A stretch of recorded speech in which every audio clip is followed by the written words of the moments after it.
Si Tatsuya ay isang kawal na may mahika na tila mahina para mamuhay ng normal. Matapos mag-enroll sa Akademya ng Mahika kasama ang kanyang kapatid na babae na taga-Alabama, nagkaroon siya ng atensyon ng mga problema sa eskwela at hindi sinasadyang naakit ang mga ito. Nagsimula ang lahat sa unang araw ni Tatsuya bilang estudyante sa pinakamagaling na akademya ng mahika sa bansa. Habang nasa sabik siyang magsimula, ang kanyang magandang kapatid na si Miyuki, na nag-enroll din, ay nadismaya dahil tinanggap siya bilang reserbang estudyante dahil siya ang pinakamalakas. Mahikiro sa lahat ng estudyante.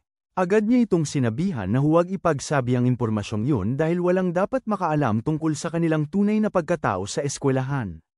Kaya tumakbo na ito para maghanda sa seremonya ng pagbubukas. Ilang minuto ang lumipas, pumasok siya sa bulwagan at napansin kung paano iniiwasan ng mga estudyanteng may disenyong bulaklak sa kanilang uniforme, na tinatawag ding blooms, ang mga katulad niya, na tinatawag na weeds. Hindi niya ito pinansin at humanap ng upuan sa likod, pero dumating sina Mizuki at Erika at nakipag-usap sa kanya.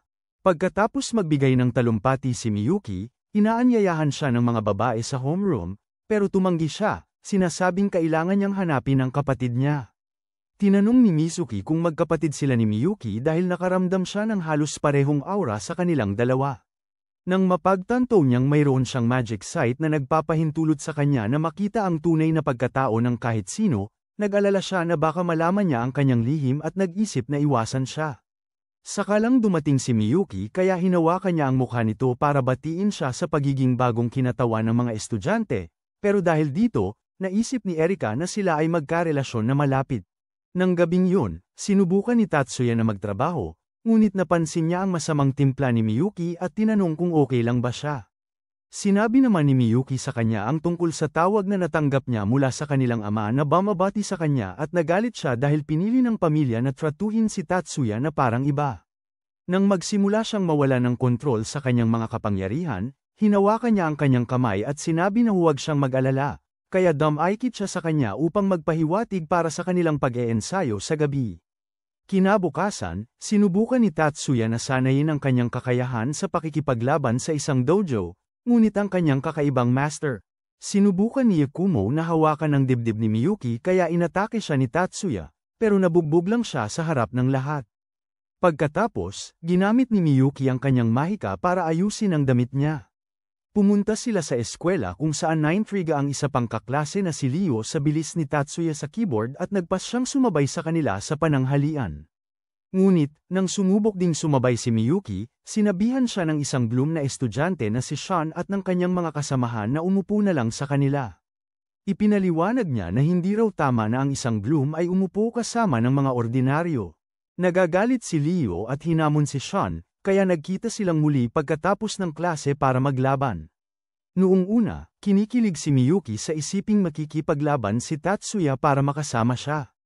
Pero nang magsimulang gumamit si Sean at ang kanyang mga kaibigan ng mapanganib na mga kakayahan, nag-alala siya.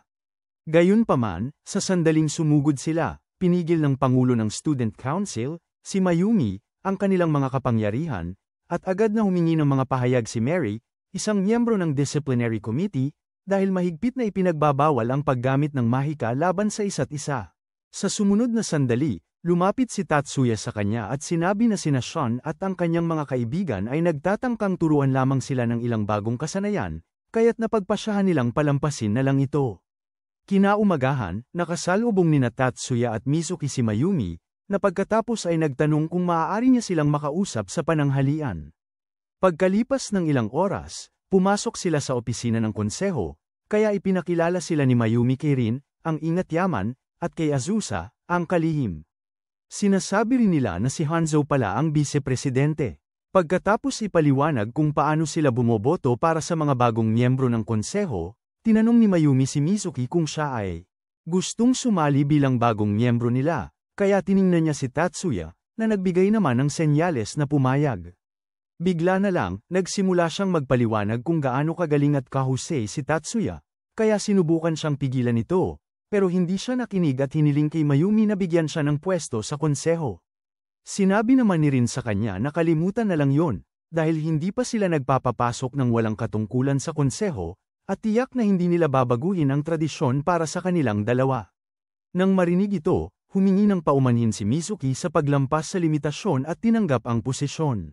Gayunpaman, biglang ipinaalala ni Mary kay Mayumi na bakante pa rin ang huling pwesto sa komite ng disiplina, at dahil walang panuntunan tungkol sa kung anong uri ng estudyante ang pwedeng sumali, iminungkahi niyang ibigay ang pwesto kay Tatsuya. Tuwang-tuwang sumang-ayon si Mayumi dito, pero sinabi ni Tatsuya na maghinay-hinay muna sila dahil hindi pa nga niya alam kung ano ang ginagawa ng komite ng disiplina. Matapos ipaliwanag ni Mary na karaniwan nilang pinaparusahan o kaya'y inaawat ang mga estudyanteng sumusubok gumamit ng kanilang mahika ng ilegal, ipinaalala niya rito na wala siyang kakayahan sa mahika na angkop para sa labanan, pero si Mary, sinabihan siyang bumalik pagkatapos ng klase para mapag-usapan pa nila. Di nagtagal pagkatapos nito, sumama sila ni Mizuki kay Leo at sa iba pa sa isang silid pagsasanay ng mahika para suriin ang kanilang mga kakayahan, at pagkatapos mapagtanto ni Tatsuya na mas kaunti pa ang kontrol niya kaysa dati, nagpasya siyang tanggihan ang alok ni Mary. Pagkatapos ng klase, bumalik sila ni Mizuki sa silid ng konseho, at sinadya ni Hanzo na tratuhin siyang parang ordinaryong tao sa pamamagitan lamang ng pagbati kay Mizuki bago sabihan si Mary na huwag hayaang sumali sa kanila ang isang tulad ni Tatsuya. Agad siyang binalaan ni Mary tungkol sa pagtatangi laban sa isang kapwa estudyante at sinabi na ang buong. Ang punto ng pagpili kay Tatsuya ay upang pigilan ang buong ideya na ang mga reserbang estudyante ay tratuhin na parang mga alipin. Sa kabila nito, iginigiit ni Hanzo na huwag payagan si Tatsuya na sumali sa kanila at sinusubukang kumbinsihin si Mayumi sa halip. Ngunit sinabi ni Mizuki sa kanya na ang tanging dahilan kung bakit hindi natanggap si Tatsuya bilang isang Bloom ay dahil ang paraan ng pagtatasa ay hindi akma sa kanyang kakayahan. Sinasabi rin niya na tiyak na kaya ni Tatsuya na makipagsabayan sa isang Bloom, ngunit sinabi ni Hanzo sa kanya na huwag magsinungaling dahil hindi yun posible, dahil sa katotohanan na siya. Hindi man lang makagamit ng simpleng CAD sa sumunod na sandali, pinipigilan ni Tatsuya si Mizuki at hinahamon si Hanzo sa isang laban. Sa isang silid sanayan pagkalipas ng ilang minuto, kinakargahan niya ang kanyang magic block at ipinapaliwanag na kailangan niyang laging magdala ng mga sandatang mahika dahil nakakagamit siya ng CAD na tulad ng ordinaryong estudyante. Matapos ipaliwanag ni Mary ang mga patakaran, nasasabik si Hanzo na talunin siya at bumubuo ng plano para magbigay ng napakabilis na atake gamit ang kanyang CAD sa sandaling bigyan sila ni Mary ng hudyat, pinapagana niya ang CAD, ngunit biglang nagiging flash at binaril siya sa likod sa isang iglap. Matapos alalayan ng mga babae si Hanzo sa isang balon, tinanong ni Azusa si Tatsuya kung ang kanyang magic na baril ay isang silver horn, at agad namang itinanong ni Mayumi kung tinutukoy niya ang silver horn na gawa ni Toro Silver, isang maalamat ngunit misteryosong inhinyerong magic na dalubhasa sa teknolohiyang may 4 na dahon. Habang pilit niyang inaabot ang baril, nagising din si Hanzo at inamin na nagkamali siya sa pagmamaliit sa kakayahan ni Tatsuya. Pagkatapos humingi ng paumanhin kay Miyuki, lumabas siya nang hindi na nagsalita pa kay Tatsuya. Ilang minuto ang lumipas, ibinalik ni Mary si Tatsuya sa opisina ng konseho at humingi ng paumanhin sa nangyari, pero nagpresenta siyang tumulong maglinis at sinabing ayaw niya sa maruming kapaligiran. Ipinagpatuloy niya ang pagpapaliwanag tungkol sa bagong papel nito sa disciplinary committee at inamin na magiging mahirap ito dahil kakailanganin niyang harapin ang maraming nakatatanda na tiyak na hindi magugustuhan ang ideya na utusan ng isang estudyanteng reserba. Sa sandaling yun, bumalik ang kanyang kapatid at ang kaibigan nito mula sa pagpapatrolya sa paligid ng campus para magbigay ng ulat sa kanya, at nang mapansin si Tatsuya, nagsimula silang magtanong. Sinabi ni Mary sa kanila na magkamali sa pagmamaliit sa kanya dahil malamang kasama ni Hanzo ang pagkahilo na nakuha niya mula sa kanilang laban kanina. Nang marinig kung paano siya natalo ni Tatsuya, nagulat silang dalawa dahil si Hanzo ay hindi pa natatalo mula nang sumali siya sa akademya. Pareho nilang tinanggap si Tatsuya sa komite at sinabi nilang wala silang problema. Nagtatrabaho ng magkasama basta ginagawa niya ng tama ang kanyang trabaho. Nang gabing yun, hinihiling ni Miyuki kay Tatsuya na baguhin ang kanyang CAD upang makayanan ng mabilisang pag-activate tulad ng ginawa niya noong laban kay Hanzo. Matapos siyang pumayag, basta na lang siyang naghubad sa harap niya, pero hindi man lang siya natinag, parang walang epekto sa kanya ang kanyang kaseksihan. Pagkalipas ng ilang minuto, lumabas siya mula sa configuration chamber at bigla na lang dumaikit sa likod niya bago itanong kung hindi ba niya iniisip na kaakit-akit siya, pagkatapos din niyang itanong kung mas gustong makipag-usap sa ibang babae. Hinawakan niya ang kamay nito at mas lumapit pa, kaya pinipigilan na niyang pakawalan ang kanyang lakas. Maya-maya, hinayla siya nito mula sa upuan, ngunit sa halip na magkaroon ng kalokohan, pinindot niya ang isang button para i-upgrade ang kanyang stats at nagpaumanhin dahil sumobra siya. Kinabukasan, tinawagan ni Mary ang bawat miyembro ng disciplinary committee para sa isang meeting, at pagkatapos ipakilala sina Tatsuya at Sean, na isa rin palang bagong miyembro, pinapunta niya sila para magsimulang magpatrolya. Matapos humingi ng pahintulot na gamitin ang ilang kagamitan ng komite, kinuha ni Tatsuya ang dalawang lumang modelong CADS, pero paglabas niya, sinabihan siya ni Sean na huwag siyang magmayabang dahil walang paraan na magagamit ng isang talunan na katulad niya ang Mahika gamit ang dalawang CADS. Ilang minuto ang lumipas, nakita ni Tatsuya ang grupo ng mga babae na literal na pinupunit ang damit ni Erika para lang mapasali siya sa mga club nila. Kaya ginamit niya ang kanyang mabilis na bilis at dinala siya sa isang pribadong lugar, pero nakita niya ang perpektong hubog ng kanyang dibdib. Kaya napagpasyahan niyang gawin siyang personal na taga-bantay bilang parusa. Ilang minuto ang lumipas, dinala niya ito para manood ng nakakainip na labanang sanayan sa pagitan ng mga miyembro ng Kendo Club. Gayunpaman, biglang nagbago ang sitwasyon nang dumating si Takaki, leader ng Kenjutsu Club, kasama ang kanyang mga kasamahan upang sakupin ang dojo. Matapos ipaalala ni Sayaka na may karapatan pa ang Kendo Club sa dojo kahit isang oras pa lamang, hinamon siya ni Takaki sa isang duelo at nangakong hindi gagamit ng anumang mahika, kaya nagpas siyang manatili si Tatsuya. Ngunit, matapos agad makakuha ng unang punto si Sayaka, inilabas ni Takaki ang kanyang CAD at nagsimula. Inaatake siya, kaya sumugod si Tatsuya at pinigilan si Takaki bago humingi ng tulong.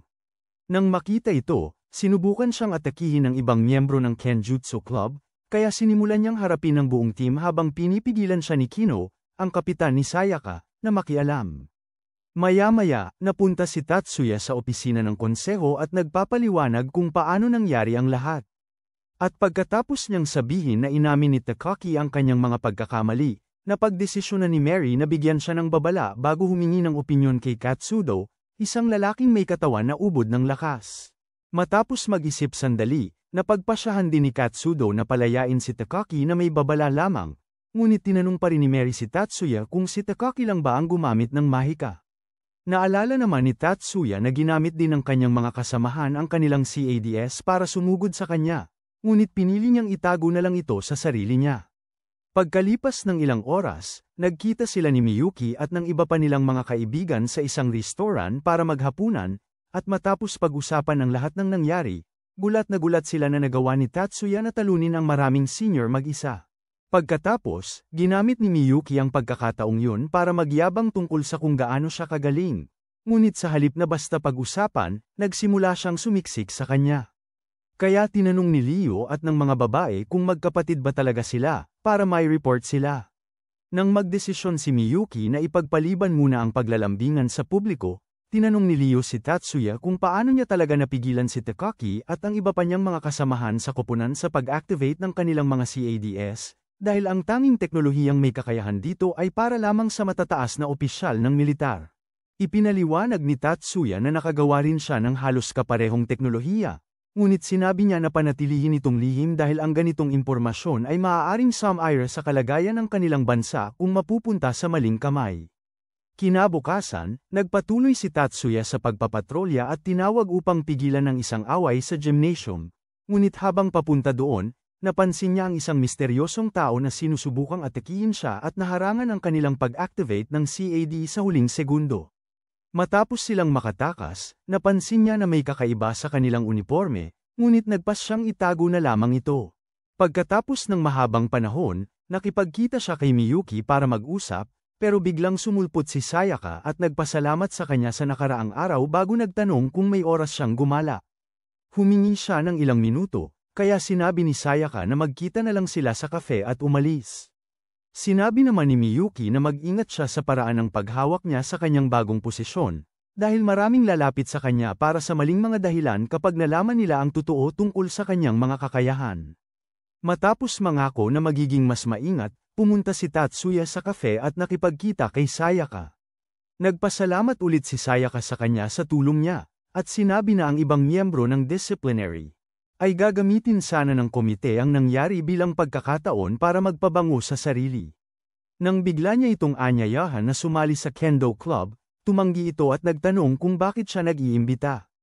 Kaya't pinaalala niya rito na ang akademya ay batay lamang ang pagraranggo at grado sa mga estudyanteng may malakas na kakayahan sa mahika, na nag-iiwan sa mga mahiyain na estudyante tulad nila na literal na nagpapakahirap para makabisado ang mga kasanayang hindi mahika para lang sa kaunting pagkilala.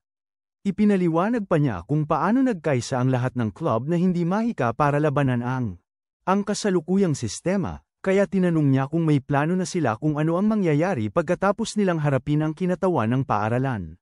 Sa opisina ng konseho kinabukasan, sinimulan siyang tuksuhin ni Mary tungkol sa usapan nila ni Sayaka, dahil kumalat na raw ang mga tsismis tungkol sa kanya, na nagpabigay sa kanya. Nang marinig ito, nawala sa sarili si Miyuki at muntik nang gawing yelo ang buong opisina, pero napakalma siya ni Tatsuya bago ipaliwanag ang pag-uusap nila. Pagkatapos makinig, inamin ni Mayumi na posibleng ang ilan sa mga miyembro ng komite ay maaaring inaabuso ang kanilang kapangyarihan, pero sinasabi na ang pangunahing dahilan kung bakit naniniwala ang mga estudyante ay dahil mayroong nagmamanipula sa kanila ng palihim. Sa puntong yun, sinabi ni Tatsuya sa kanya na ang nagmamanipula ay posibleng nagtatrabaho para sa Hanj, isang organisasyong laban sa mahika na naglalayong wakasan ang paggamit ng mahika sa lipunan.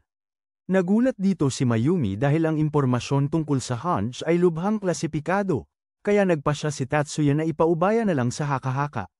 Kalaunan, pumasok siya sa infirmary para makipagkita kay Nurse Bubble Jogs, na nagsabi naman na siya ay gusto siyang tanungin ng ilang katanungan para sa isang proyekto ng survey ng estudyante.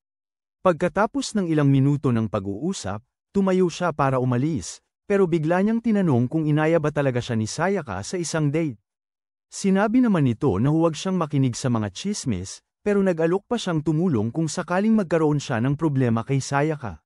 Nang gabing yun, binuksan niya ang isang file tungkol kay Blanche para ipakita kay Miyuki at sinabi sa kanya ang tungkol sa kainahinalang estudyante dahil mayroon siyang wristband na katulad ng sa mga miyembro ng Eagle 8, isang sub-organisasyon na malapit na nagtatrabaho sa Hanj para makapasok ng palihim sa akademya. Matapos ipaliwanag pa niya na layunin ni Blanche na ganap na itigil ang paggamit ng mahika at talaga namang guluhin ang ekonomiya ng bansa, sinabi niya sa kanya na huwag masyadong mag-alala dahil tiyak na gagawa ng paraan ang 10 master clan para pigilan sila. Gayunpaman, binabalaan din niya ito na maaaring magdulot ito para silang dalawa ay muling masangkot sa pamilyang Yatsuba. Sa isang kafe ilang araw ang lumipas, nakipagkita si Tatsuya kay Sayaka upang talakayin ang plano niya na panindigan ang paglaban sa diskriminasyon ng mga reserve student, at pagkatapos niyang ipaliwanag kung gaano kawalang katarungan ang paaralan. Ipinaalala niya sa kanya na talagang ipinagbabawal ng paaralan ang anumang uri ng diskriminasyon sa mga estudyante. Nang tanungin niya kung gusto niya ang kasalukuyang kalagayan ng akademya, inamin niya na marami dito ang mali, ngunit ipinaliwanag pa niya na karamihan sa mga kapwa nila estudyante ang sumasalungat sa mga alituntunin ng paaralan para hindi igalang ang isa't isa. Matapos sabihin na hindi niya kapareho ang kanyang pagkamuhi sa sistema ng paaralan, bumalik siya sa klase para lamang marinig na sinakop ng isang grupo ng mga aktivista laban sa diskriminasyon ang sistema ng broadcasting. Agad siyang nagmadali at natagpuan ang iba pang miyembro ng Student Council na nagpaliwanag na nagkulong sila sa loob matapos putulin ang supply ng kuryente at humiling ng patas na pagtrato sa bawat estudyante anuman ang kanilang kakayahan sa mahika. Matapos silang magpalitan ng ideya tungkol sa gagawin, napagpasyahan ni Tatsuya na tanungin si Katsudo dahil siya ang tagapangulo ng lahat ng club at mga extracurricular activity. Nagpasya naman si Katsudo na makipagnegosasyon dahil wala pa silang nagawang krimen na dapat tugunan ng dahas. Nang marinig ito, tinawagan ni Tatsuya si Seika at tiniyak ang kanyang kalayaan kung bubuksan nila ang pinto at papayag sa isang negosasyon. Ngunit pagkatapos niyang sumang-ayon at buksan ang pinto, agad siyang dinakip, kaya sinubukan niyang sugurin si Tatsuya, pero sinabi ni Katsudo na huwag siyang mag-alala dahil itutuloy pa rin nila ang negosasyon. Kasunod nito, nagpasya si Mayumi na palayain sila at hiniling kay Seika na sumunod sa kanya sa labas para mapag-usapan nila ang mga detalye ng negosasyon. Kinabukasan, nakita ni Mayumi si Tatsuya at Miyuki na naghihintay sa kanya, at pagkatapos nilang magtanong tungkol sa nangyari kay Seika, ipinaliwanag niya kung paano silang lahat ay sumang-ayon na magkaroon ng isang pampublikong debate. Tungkol doon sa harap ng buong paaralan. Ilang sandali lang, nakita ni Tatsuya si Mizuki na nag-uusap ng masinsinan kay Kino, kaya sumugod siya para siguraduhing okay lang ito. Ilang oras ang lumipas, nagkita sila ni Miyuki kasama ang kanyang tagapagsanay sa ninjutsu, si Yakumo, na nagsabi na may nagawa na siyang pag-usisa tungkol kay Kino dahil kainahinala ang kanyang pamilya. Lumalabas na ang nakatatandang kapatid ni Kino, si Hajime, ang namamahala sa lahat ng operasyon ng Blanche sa Japan, na maaaring magpaliwanag kung bakit nakapasok si Kino sa akademya. Habang patuloy silang nag-uusap tungkol dito, si Seika at ang iba pa niyang mga kaibigan na gustong maging kriminal ay tumanggap ng mga espesyal na singsing mula kay Hajime para sa debate. Kinabukasan, nagtipon ng lahat ng mga estudyante sa bulwagan para sa debate, at pagkatapos ng ilang reserbadong kinatawan ng estudyante na umakyat para magsalita tungkol sa kung gaano kaina at kasama ang kasalukuyang sistema. Tumayo si Mayumi at inamin na ang diskriminasyon ay nasa pinakamataas na antas sa akademya. Gayunpaman, ipinagpatuloy niya na maingat na ipaliwanag ang kanyang plano upang wakasan ito at nagtagumpay na makuha ang puso ng lahat. Bigla na lang, nagsimulang sumabog sa labas ng bulwagan, kaya sina Tatsuya at Ang nagsisimula ng pigilan ng iba ang mga miyembro ng koalisyon ng Seika. Gayunpaman, maraming grupo ng mga nakamaskarang kriminal ang biglang nagpapaputok ng baril sa iba't ibang bahagi ng akademya, kaya nagpasya sina Tatsuya at Miyuki na imbestigahan ang lugar ng huling pagsabog. Pagdating doon, nakita nila na sina Leo at Erika ay nagsimula ng talunin ang mga teroristang natagpuan nila, kaya nagpasya silang magtulungan para pabagsakin ang iba pa. Gayunpaman, biglang sumulpot si Nurse Meg Amelin para sabihin sa kanila na ang mga teroristang nagpapasabog ay ginagamit lamang upang ilihis ang kanilang atensyon mula sa pangunahing grupo ng terorista, na kasalukuyang nasa nagnanakaw ng datos sa aklatan. Sinasabi rin niya sa kanila na si Seika ay isa sa kanila at hinihiling kay Tatsuya na huwag siyang saktan dahil naguluhan siya sa kanyang lugar sa buhay nitong nakaraang taon at nadala lang sa plano nila. Sinabi naman ni Tatsuya na itago na lang niya ang kanyang kwento para sa iba at tumakbo para maabot ang aklatan, kaya sumunod sina Miyuki at ang iba pa. Sa daan, nakasalubong nila ang isa pang grupo ng mga terorista, kaya nagdesisyon si Leo na gamitin ang kanyang brasong pangtaglamig, Winter Soldier, na nabili sa murang halaga. Habang sinisimulan niyang pigilan ang maraming atake, medyo nag-alala si Erika at tinanong kung ang kanyang kaya naman talaga ng CD na sabayan ang napakaraming atake, pero sinabi ni Tatsuya sa kanya na huwag mag-alala. Ilang sandali lang, pumasok sila sa gusali ng aklatan, at matapos malaman ni Tatsuya kung saan nagtatago ang lahat ng mga terorista, sumugod si Erika para linisin ang daan. Samantala, si Seika, na kasalukuyang tumutulong sa kanyang grupo na magnakaw ng datos, ay nagsimulang magduda sa kanyang desisyon na umanib sa masamang panig. Nang mga sandaling yun, ginamit ni Miyuki ang kanyang kapangyarihan para pasabugin ang pinto, at agad na winasak ni Tatsuya ang storage cube na ginamit nila para itago ang lahat ng ninakaw na datos. Agad na susubukang barilin ng isa sa kanila, pero ginawa siyang popsicle ni Miyuki. Kaya lumapit si Tatsuya kay Seika at sinabi sa kanya na ginagamit lang siya dahil hindi pa sapat ang kanyang pag-iisip para magdesisyon para sa sarili.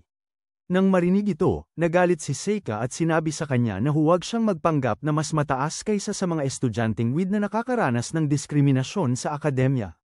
Sinabi pa niya na mas dapat pa nga daw siyang mahirapan dahil ang kanyang nakababatang kapatid na babae ay isang henyo na kinikilala ng lahat ng estudyante sa akademya, samantalang siya ay tinatrato lang na parang dumi dahil lang sa humihinga ng parehong hangin tulad nila. Sa sandaling yun, ipinapaliwanag ni Miyuki na hindi niya minamaliit si Tatsuya dahil sa kanyang kakulangan sa kakayahan sa mahika, dahil higit pa siya sa isang ordinaryong salamangkero. Sinabi pa niya kay Seika na ang dahilan lamang kung bakit napasama siya sa masamang grupo ay dahil hindi siya naglaan ng oras upang bumuo ng tiwala sa kanyang sarili at kakayahan. Dahil dito, nagsimulang mag-alinlangan si Seika, ngunit biglang naghagis ng bomba ng usok ang kanyang mga kasamahang terorista, kaya ginamit niya ang isang singsing na panira upang pigilan sina Miyuki at Tatsuya sa pag-atake. Gayunpaman, pinapalabas pa rin sila ni Tatsuya, at nang mapagtanto ni Miyuki na nakatakas si Seika, sinabi niya sa kanya na huwag mag-alala dahil siguradong haharapin siya ni Erika. Ilang segundo ang lumipas, pinigilan ni Erika si Seika sa pag-alis at hinamon siya sa isang laban sa espada. Tinanggap ni Seika, Iniisip na ang kanyang mga taon ng pagsasanay ay nagbibigay sa kanya ng kalamangan, ngunit nagpatuloy si Erika sa pagbibigay ng isang nakakahiyang pagkatalo na nag-iwan sa wannabe samurai na hindi makapagsalita. Samantala, si Kino, na sumubok din tumakas, ay nahuli ni Kat Ero at Midori. Kalaunan, nagising si Seika sa klinika at nagpas siyang sabihin sa lahat kung paano nagsimula ang paglipat niya sa masamang panig.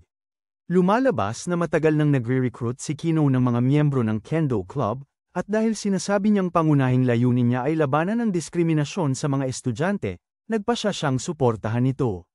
Gayunpaman, ang nagpatibay sa kanyang determinasyon na labanan ang kasalukuyang sistema ng paaralan ay nang tumanggi si Mary na makipag-spar sa kanya dahil lamang isa siyang reserbang estudyante. Nang marinig ito, sinabi ni Mary na hindi niya hinusgahan si Seika base sa kanyang estado o mga kakayahan sa mahika.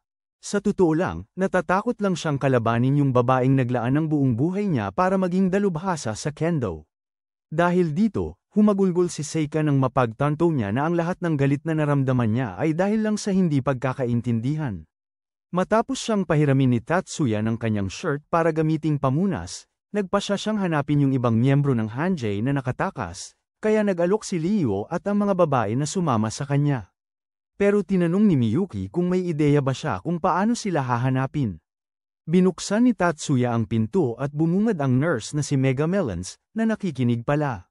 Buong oras. Pagkatapos niyang ipaliwanag kung saan nila matatagpuan ang abandonadong pabrika na ginagamit ni Hanjay bilang taguan, humihingi si Teikaki ng pahintulot kay Katsudo na sumama sa kanila dahil gusto niyang pabagsakin ang lalaking Sumire sa sigla ni Seika.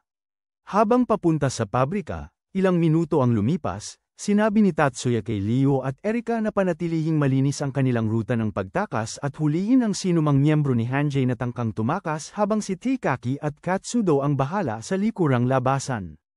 Pagdating doon, siya at si Miyuki ay sumugod sa loob ng pasilidad, at agad niyang ginamit ang kanyang elemental kakayahang makita para malaman kung nasaan si Hajime at ang mga alipores niya. Pagpasok nila sa silid, sinasabi ni Hajime kay Tatsuya na sumama sa kanila. Pero tumanggi siya, kaya sinubukan ni Hajime gumamit ng kakayahang hipnotismo para kontrolin ang isip niya. Sa kasamaang palad, hindi kasing bobo ng utak ni Seika ang mga brain cells ni Tatsuya, kaya lumaban siya, at nagdesisyon si Hajime na tumakbo dahil wala na siyang magagawa dahil nawala na ng silbi ang nag-iisang kakayahan niya. Matapos gamitin ni Tatsuya ang kanyang silver horn para sirain ang mga armas na gamit ng mga alipores niya, sinabi ni Miyuki na siya para pigilan si Hajime at agad na sinisimulang gawing yelo ang mga tauhan.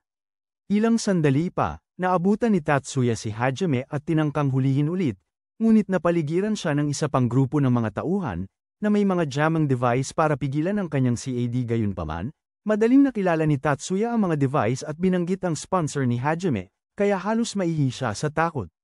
Matapos madaling pabagsakin ni Tatsuya ang kanyang mga tauhan, hiniwa ni Teikaki ang pinto at nagtanong kung sino. Ang mahinang lalaki na may mababang testosterone ay. Pagkabanggit ni Tatsuya sa pangalan ni Hajime, sumugod si Teikaki at tinaga ang braso niya dahil sa panlilinlang kay Seika. Mabuti na lang, humarang si Katsudo at gumamit ng kasanayang pagaling para mapatigil ang pagdurugo bago dumating ang mga pulis para arestuhin si Hajime at ang kanyang mga walang kwentang tauhan.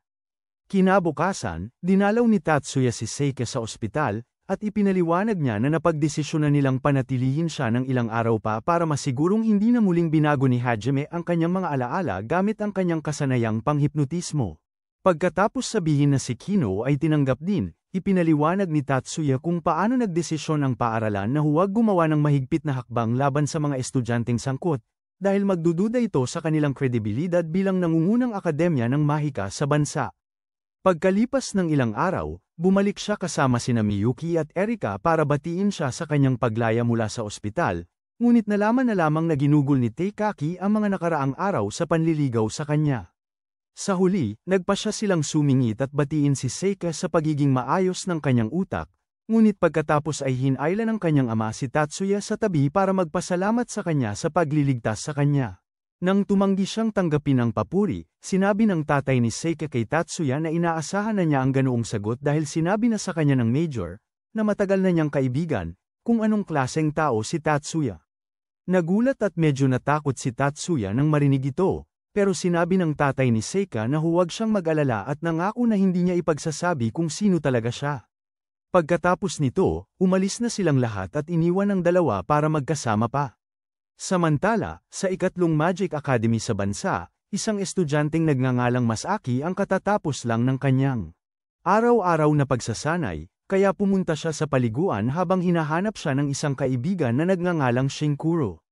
Sa banyo, ilang minuto ang lumipas, ipinaliwanag ni Shinkuro ang nangyari sa akademya, pero hindi natinag si Masaki at sinabing imposibleng may nasaktan dahil ang mga estudyante ng unang akademya ay parang mga sanay na sanay sa labanan na nakasuot ng uniforme. Gayunpaman, iginiit ni Shinkuro na walang makakatapat sa kanila kay Masaki, na kilala bilang ang prinsipe ng pula. Pagkalipas ng ilang gabi, sinimulan ni Miyuki ang isang huling pagsasanay kasama si Master Yakumo. Ngunit biglang napansin ni Tatsuya na may presensyang nagtatago sa dilim. Habang naghahanda siyang sumugod, lumabas si Nurse Megamelons mula sa pinagtataguan at humingi ng paumanhin sa pananakot. Matapos ihayag ni Yakumo na dati siyang estudyante nito, tinanong ni Ono si Miyuki kung sasali ito sa paligsahan ng siyam na paaralan sa pagitan ng akademya at ng mga nangungunang paaralan ng mahika sa buong bansa. Sumagot si Miyuki ng oo at ipinaliwanag na sasali siya sa dalawa sa mga ito, na ikinamangha ni Ono. Gayunpaman, nananatiling abala si Tatsuya sa pag-alam kung bakit biglang nagpasya si Ono na magpakita sa unang lugar, kaya ipinaliwanag ni Yakumo na isa siyang pulis na nagtatago ng tunay niyang pagkatao at nakikiusap na huwag nilang ipagsabi ang sikreto niya. Matapos sumang-ayon, sinabi ni Tatsuya na kailangan niyang ibahagi ang anumang impormasyon na makukuha niya tungkol sa mga grupong terorista tulad ng Hunch, kaya pumayag din siya. Sa paaralan kinabukasan, ang klase ni Tatsuya ay nakipagkumpetensya laban sa isa pang klase sa isang laro ng Magic Soccer, at matapos silang manalo, isang lalaking nagngangalang Miyuki ang lumapit para makipag-usap sa kanila. Nang magsimula siyang magsalita tungkol kay Erika at tanungin kung paano nila siya matiis, nakaramdam sila na mayroon siyang uri ng relasyon sa kanya at sinubukang tanungin tungkol dito, ngunit pagkatapos ay si Erika lumitaw at nagke-claim na matagal na silang magkaibigan. Pagkatapos, napansin nila ang shorts niya at tinanong kung bakit siya nakagayak na parang nagtatrabaho sa Hooters. Sinubukan niyang ipagtanggol ang pananamit niya, pero iginiit ni Leo na mukha siyang bigong modelo ng OnlyFans, kaya ibinuntong niya ang galit niya sa kanyang post sa kanya. Habang nanananghalian, pagkalipas ng ilang oras, sinabi ni Mayumi sa kanila na napili na ang mga atletang kakatawan sa akademya sa torneo, pero napansin din niya na kulang sila sa mga inhinyerong matatalino para magtrabaho sa C-Dice. Iminungkahi ni Azusa na idagdag si Tatsuya sa koponan, ngunit agad siyang tumanggi, sinasabing siguradong kamumuhian ng mga estudyante ng Bloom sa koponan ang ideya na makatrabaho siya. Gayunpaman, nang sabihin ni Miyuki na hindi siya sasali sa koponan maliban kung naroon siya, pumayag siya. Kalaunan, tinawag ni Mayumi ang lahat sa koponan para sa isang pagpupulong, at gaya ng inaasahan, karamihan sa kanila ay sinabi sa kanya na paalisin si Tatsuya, kahit patiniyak niya sa kanila na siya ang pinakamagaling sa pagsusuri ng CA-Dice. Para ayusin ito, inalok ni Katsuto na hayaan si Tatsuya na subukan ng kaunti ang kanyang CA-Dice, ngunit napagpasyahan ni Mayumi na siya na lang ang gagawa dahil siya naman ang nagpasali sa kanya sa team. Sa huli, pumayag silang hayaan siyang magtrabaho sa CA-Dice ni Teikaki, pero nagsimulang kutsain si Tatsuya dahil nagpasya siyang gumamit ng keyboard imbes na isang magic skill. Pagkaraan, sinubukan ni Teikaki ang CA-Dice para patunayan kung gaano kagaling si Tatsuya, at kahit kinukutsa pa rin siya ng karamihan, may isang lalaki na nagngangalang Kei ang kumilala sa galing ni Tatsuya. Sa bandang huli, bagaman, matapos aminin ni Hanzo na isa ring henyo si Tatsuya, karamihan sa kanila ay sumang-ayon. Para makatrabaho siya, nang gabing yun, tinawagan ni Mayor Kazama si Tatsuya, na lumalabas na isang mataas na opisyal ng militar. Matapos sabihin sa kanya na isang aparato na tinatawag na Third Eye ay natapos na, hiniling ni Kazama na pumunta siya sa base para magtrabaho dito. Pagkatapos ay binalaan niya si Tatsuya tungkol sa nalalapit na torneo dahil siya at ang tatay ni Sayaka ay nag-imbestiga at natuklasan na isang internasyonal na sindikato ng krimen na tinatawag na No Heads Dragon ang may mga taong nakatuon sa torneo. Maaga kinabukasan, binisita ni Tatsuya at Miyuki ang FLT Development Center at nakatanggap ng marangyang Malugod na pagbati mula sa lahat bago sabihin ng pinuno ng pasilidad kay Tatsuya na huwag nang maging formal dahil dati naman siyang boss nila, ang kilala at bantog sa buong mundo na si Toro Silver. Ipinakita naman ni Tatsuya sa kanya ang isang prototipo ng lumilipad na kagamitan na kakagawa niya lang. Kaya inutusan ng pinuno ang ilan sa mga manggagawa sa laboratorio na subukan ito. Pagkatapos, nagpasalamat si Tatsuya sa kanila sa pagtulong sa mga pagsubok, ngunit paglabas nila, nakasalubong nila ni Miyuki ang kanilang ama at ang adaptasyon ng Disney kay Alfred, na karaniwan nilang tinatawag na Ginoong Ayaki. Binati ni Ayaki si Miyuki, ngunit hindi pinansin si Tatsuya, at nang tanungin siya kung bakit, ipinaliwanag niya. Nakakainsulto kung babatiin ang isang glorified bodyguard na tulad ni Tatsuya. Nang marinig ito, nagalit si Miyuki at muntik nang gawing yelo ang matandang lalaki, pero pinigilan siya ni Tatsuya sa paglabas ng kanyang pagiging Sub-Zero at pinaalala kay Ayaki na ang kanyang ina ay dating pinuno ng angkan ng Yotsuba, na nangangahulugang hindi niya direktang iginagalang ito, at nang sandaling yun, sinabi ng kanilang ama, na tahimik lang buong oras, kay Tatsuya na huwag banggitin ang kanyang ina. Ngunit kalmadong inakay ni Tatsuya si Miyuki palabas at sinabi na hindi siya ang nagpakita ng kawalang galang sa kanya. Sa unang lugar, sa paaralan, pagkatapos ng ilang oras, ipinakilala si Tatsuya at ang iba pang atleta sa mga estudyante bago ikabit ni Miyuki ang kanilang mga badge. Pagkatapos, nakipagkita si Tatsuya sa mga babaeng atleta na first year para pag-usapan ang kanilang training regimen at ang kanyang papel sa team. Ilang araw bago ang torneo, nagpasya si Mizuki na panuorin ang training session ni Tatsuya kasama ang mga atleta, pero bigla siyang nakaramdam ng malakas na magic signature at inalis ang kanyang salamin para makita ang pinanggalingan. Nang mapagtanto niyang si Miki yun, lumapit siya, pero nagulat siya at nawala ng kontrol ng mga espiritong kanyang tinawag. Sa kabutihang palad, biglang dumating si Tatsuya at sinamantala ang pagkakataong itanong kung paano ang kalagayan ng sakahan bago tanungin si Miki kung gumagamit siya ng sinaunang mahika. Pagkatapos niyang sumagot ng oo, humingi si Tatsuya ng paglalarawan ng mga espiritu kay Mizuko, at pagkatapos niyang ipaliwanag ito, lumapit si Miki sa kanya at sinabi niyang nagtataglay siya ng mga mata na parang kristal, ibig sabihin kabilang siya sa iilang mga gumagamit ng mahika na nakakakita sa tunay na anyo ng mga espiritu. Dahil dito, napagtanto ni Tatsuya na mas mahalaga siya kaysa sa inaasahan niya kanina. Pero pareho silang sumasang-ayon na panatilihin itong lihim, para hindi siya mapilitang gamitin ang kanyang mga kakayahan sa pansariling interes. Pagkalipas ng ilang araw, lahat ng napiling atleta ay patungo sa lugar ng torneo sakay ng bus, pero habang nasa biyahe, isang di kilalang driver ang biglang nawalan ng kontrol dahil pumutok ang isa niyang gulong, habang ang kanyang sasakyan ay gumugulong papunta sa bus. Lahat ay nagsimulang buhayin ang kanilang CAD para pigilan ito. Agad silang sinabihan ni Mary at Mayumi na tumigil dahil ang sabay-sabay na pagpapagana ng kanilang mga CAD ay magdudulot lamang ng abala o pagkasira sa lahat. Hiningi ni Mary kay Katsudo na bagalan ang kotse, habang nagpas siyang patayin ni Miyuki ang apoy. Sa sandaling mapatay niya ang apoy, lumikha ng harang si Katsudo upang pigilan ang kotse sa pagbangga sa bus. Ilang minuto ang lumipas, dumating ang mga pulis para siyasatin ang lugar at payagan silang magtungo sa kanilang hotel.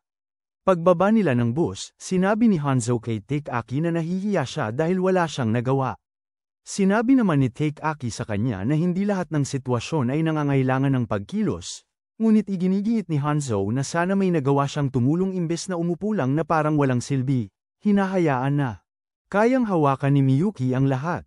Pagkarinig nito, sinabi ni Takeaki sa kanya na huwag sisihin ang sarili dahil hindi ordinaryo ang mga magkapatid na Shiba. Samantala, sina Tetsuya at Miyuki, na walang kamalay-malay na sila ang pinag-uusapan, ay nag-usap tungkol sa nangyari sa aksidente. Sinabi ni Tetsuya sa kanya na ang driver ay gumamit ng 3 mataas na antas ng mahika para itago ang presensya ni Sion pagkatapos itong gamitin, dahil ang banggaan ay planado para magmukhang aksidente. Dahil dito, nag-alala si Miyuki para sa kanyang kaligtasan dahil kaya rin niyang ilabas ang kanyang panloob na Elsa at manatiling ligtas. Bagamat maaaring limitado ang mega-isip ni Tetsuya sa mga sitwasyong nangangailangan ng mabilisang pag-iisip, nang pumasok sila sa lobby ng hotel ilang minuto ang lumipas. Nakita ni Miyuki si Erika at huminto para kausapin siya. Nagpasya si Tetsuya na iwanan muna sila dahil mayroon siyang pulong kasama ang iba pang mga inhinyero, at pagkaalis niya, Dumating din si Mizuki, sa handaan ng pagtanggap, ilang oras ang lumipas. Lumapit kay Miyuki ang dalawang babaeng nagngangalang Hanoka at Shizuko para sabihin sa kanya na gusto siyang makasama ng iba pang mga atleta. Ipinaliwanag pa nila na hindi sila nakapagsalita kanina dahil lagi siyang kasama. Damaykit kay Tetsuya na parang pandikit na gorilla. Simula noon, sumulpot din sina Kenan at Kei at sinabihan silang mga tanga dahil iniiwasan nila si Tetsuya. Matapos ituro ni Kei na ang dahilan nila sa pag-iwas sa kanya ay para lang mapanatili ang kanilang walang kwentang pride bilang mga estudyante ng Bloom. Iminungkahi ni Tetsuya na makipag-usap si Miyuki sa ibang mga estudyante. Sa huli pumayag si Miyuki, at habang halos pinipilit niya itong makipag-usap sa ibang mga babae, na humaling si Masaki at nabighani sa kanyang kagandahan. Ibinunyag naman ni Shinkiro ang lahat ng alam niya tungkol kay Miyuki para tulungan ang kanyang kaibigan na naghahanap ng pag-ibig. Medyo gamaan ang pakiramdam. Maya-maya, tinawag ng isang tagapagsalita ang atensyon nila sa entablado at ipinakilala ang chairman ng asosasyon ng Mahika. Pero isang simpleng babae ang umakyat sa entablado, na ikinagulat ni Tetsuya dahil nararamdaman niya ang chairman na nagtatago sa likod ng babae. Matapos siyang magpakita sa wakas, tumango siya kay Tetsuya bago sabihin na 5 tao lamang ang nakaramdam sa presensya niya bago siya nagpakita. Pagkatapos, nagbigay siya ng talumpati tungkol sa kung gaano kapaki-pakinabang kung lahat sila ay magsisikap na pagbutihin pa ang kanilang mga kasanayan. Nang gabing yun, sinubukan ni Miyuki na magsanay ng kanyang salamangka sa pagtawag, ngunit bigla siyang nakapansin ng ilang kaina-hinalang tao na nagtatago sa paligid. Matapos mag-ipon ng lakas ng loob, sumugod siya sa kanila at ibinato ang 3 mumurahing Bakugan card. Napansin nila ito at sinubukan siyang saktan ng malubha, ngunit biglang nasira ang kanilang mga sandata. Sa sumunod na saglit, tinamaan sila ng mga card ni Miyuki ng malalakas na agos, ngunit pagkatapos nilang mawala ng malay, sinubukan niyang alamin kung sino ang nagtanggal ng armas sa kanila. Biglang lumabas si Tetsuya na parang siya ang malaking masamang lobo mula sa Disney Junior, at sinabi, napansin din niya ang kaina-hinala noong papasok siya ilang minuto kanina. Pagkatapos, sinuri niya ang mga nanghihimasok at pinuri si Miki dahil napabagsak niya ang mga ito nang walang masyadong pinsala. Gayunpaman, ayaw ni Miki maniwala na nararapat sa kanya ang lahat ng papuri dahil para na siyang giniling na karne kung hindi inalis ni Tetsuya ang mga armas na mga gago sa huling sandali. Sinabi naman ni Tetsuya na dapat bigyan ni Miki ang sarili niya ng kredito dahil kailangan ng matinding tapang para sa isang taong karaniwang mahiyain at duwag na tulad niya para gawin ang unang hakbang. Nagbigay pa siya ng payo kay Miki kung paano mas mapapaganda ang mga spell niya bago sabihin.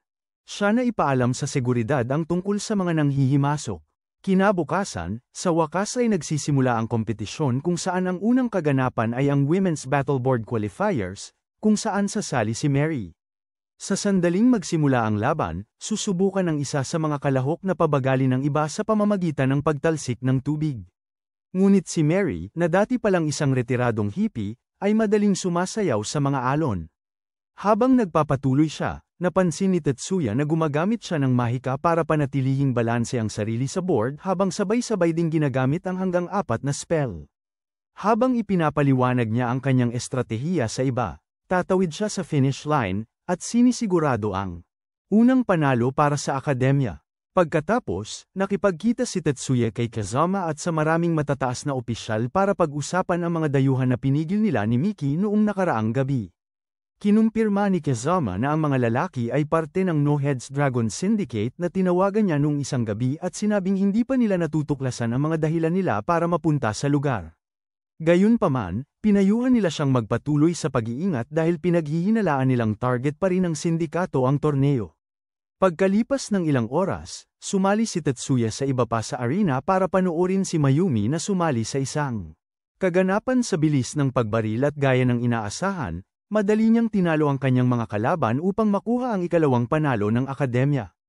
Pagkatapos ng isa pang araw ng pagkuha ng maraming panalo sa mga paligsahang pambabae, sina Tetsuya, Kenan, Kei, at Shizuko ay nagtungo sa tolda ng ininyeriya, kung saan ipinaalam sa kanila ni Suzo na ang kanilang mga pagkakataong lumabas bilang pinakamahusay sa kabuuan ay napakaliit dahil madalas silang natatalo sa mga kaganapang panlalaki.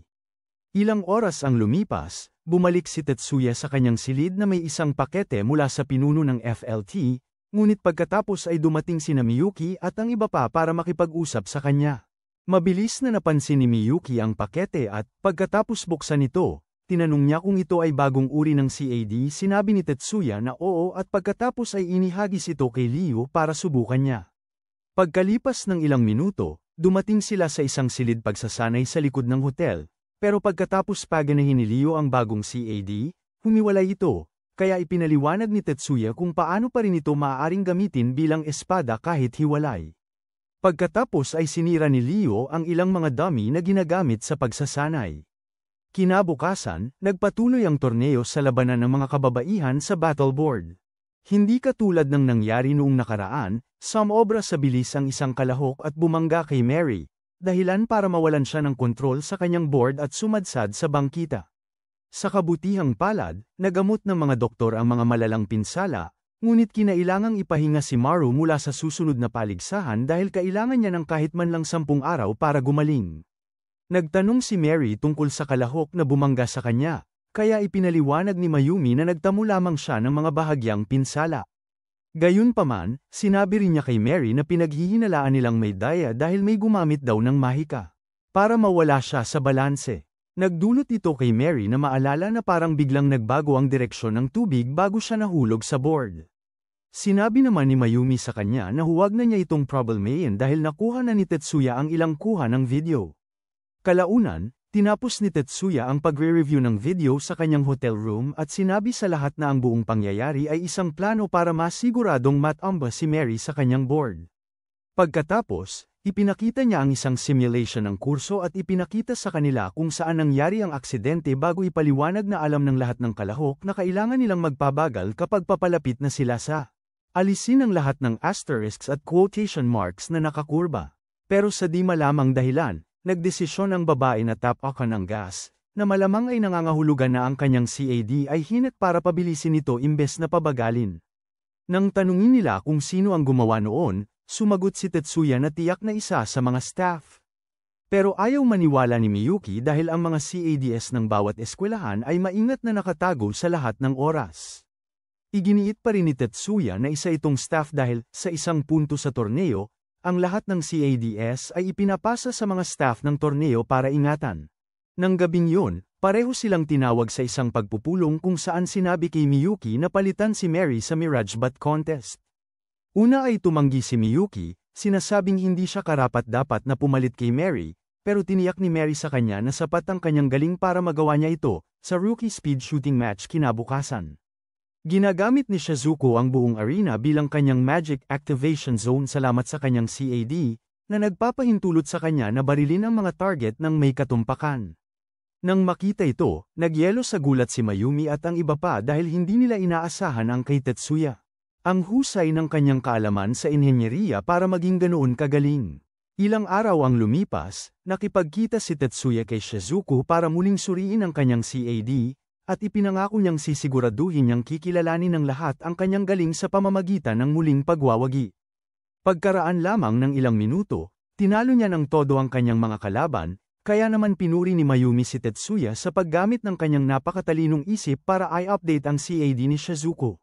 Gayunpaman, tumanggi siyang magpanggap na may kredito sa halos pagbibigay sa kanila ng tagumpay, kaya ipinaalam sa kanila ni Suzie na plano na ng lupo ng Magic University na gamitin ang panapos na galaw ni Shizuko.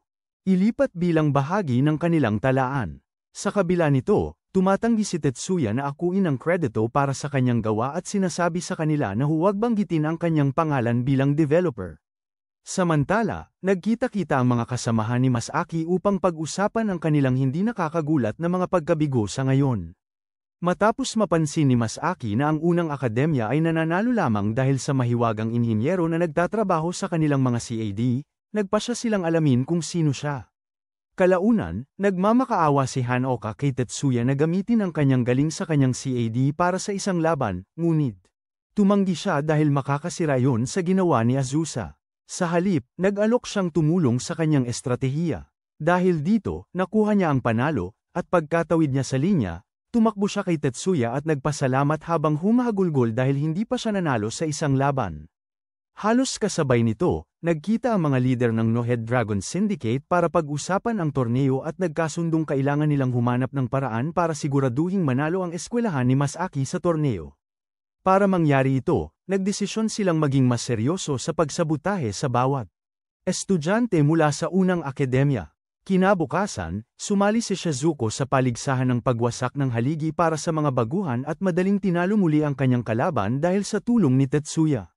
Pagkatapos, pumasok din si Miyuki sa arena para sa kanyang laban sa pagwasak ng haligi at nag-uwi ng isa pang panalo para sa unang akademya.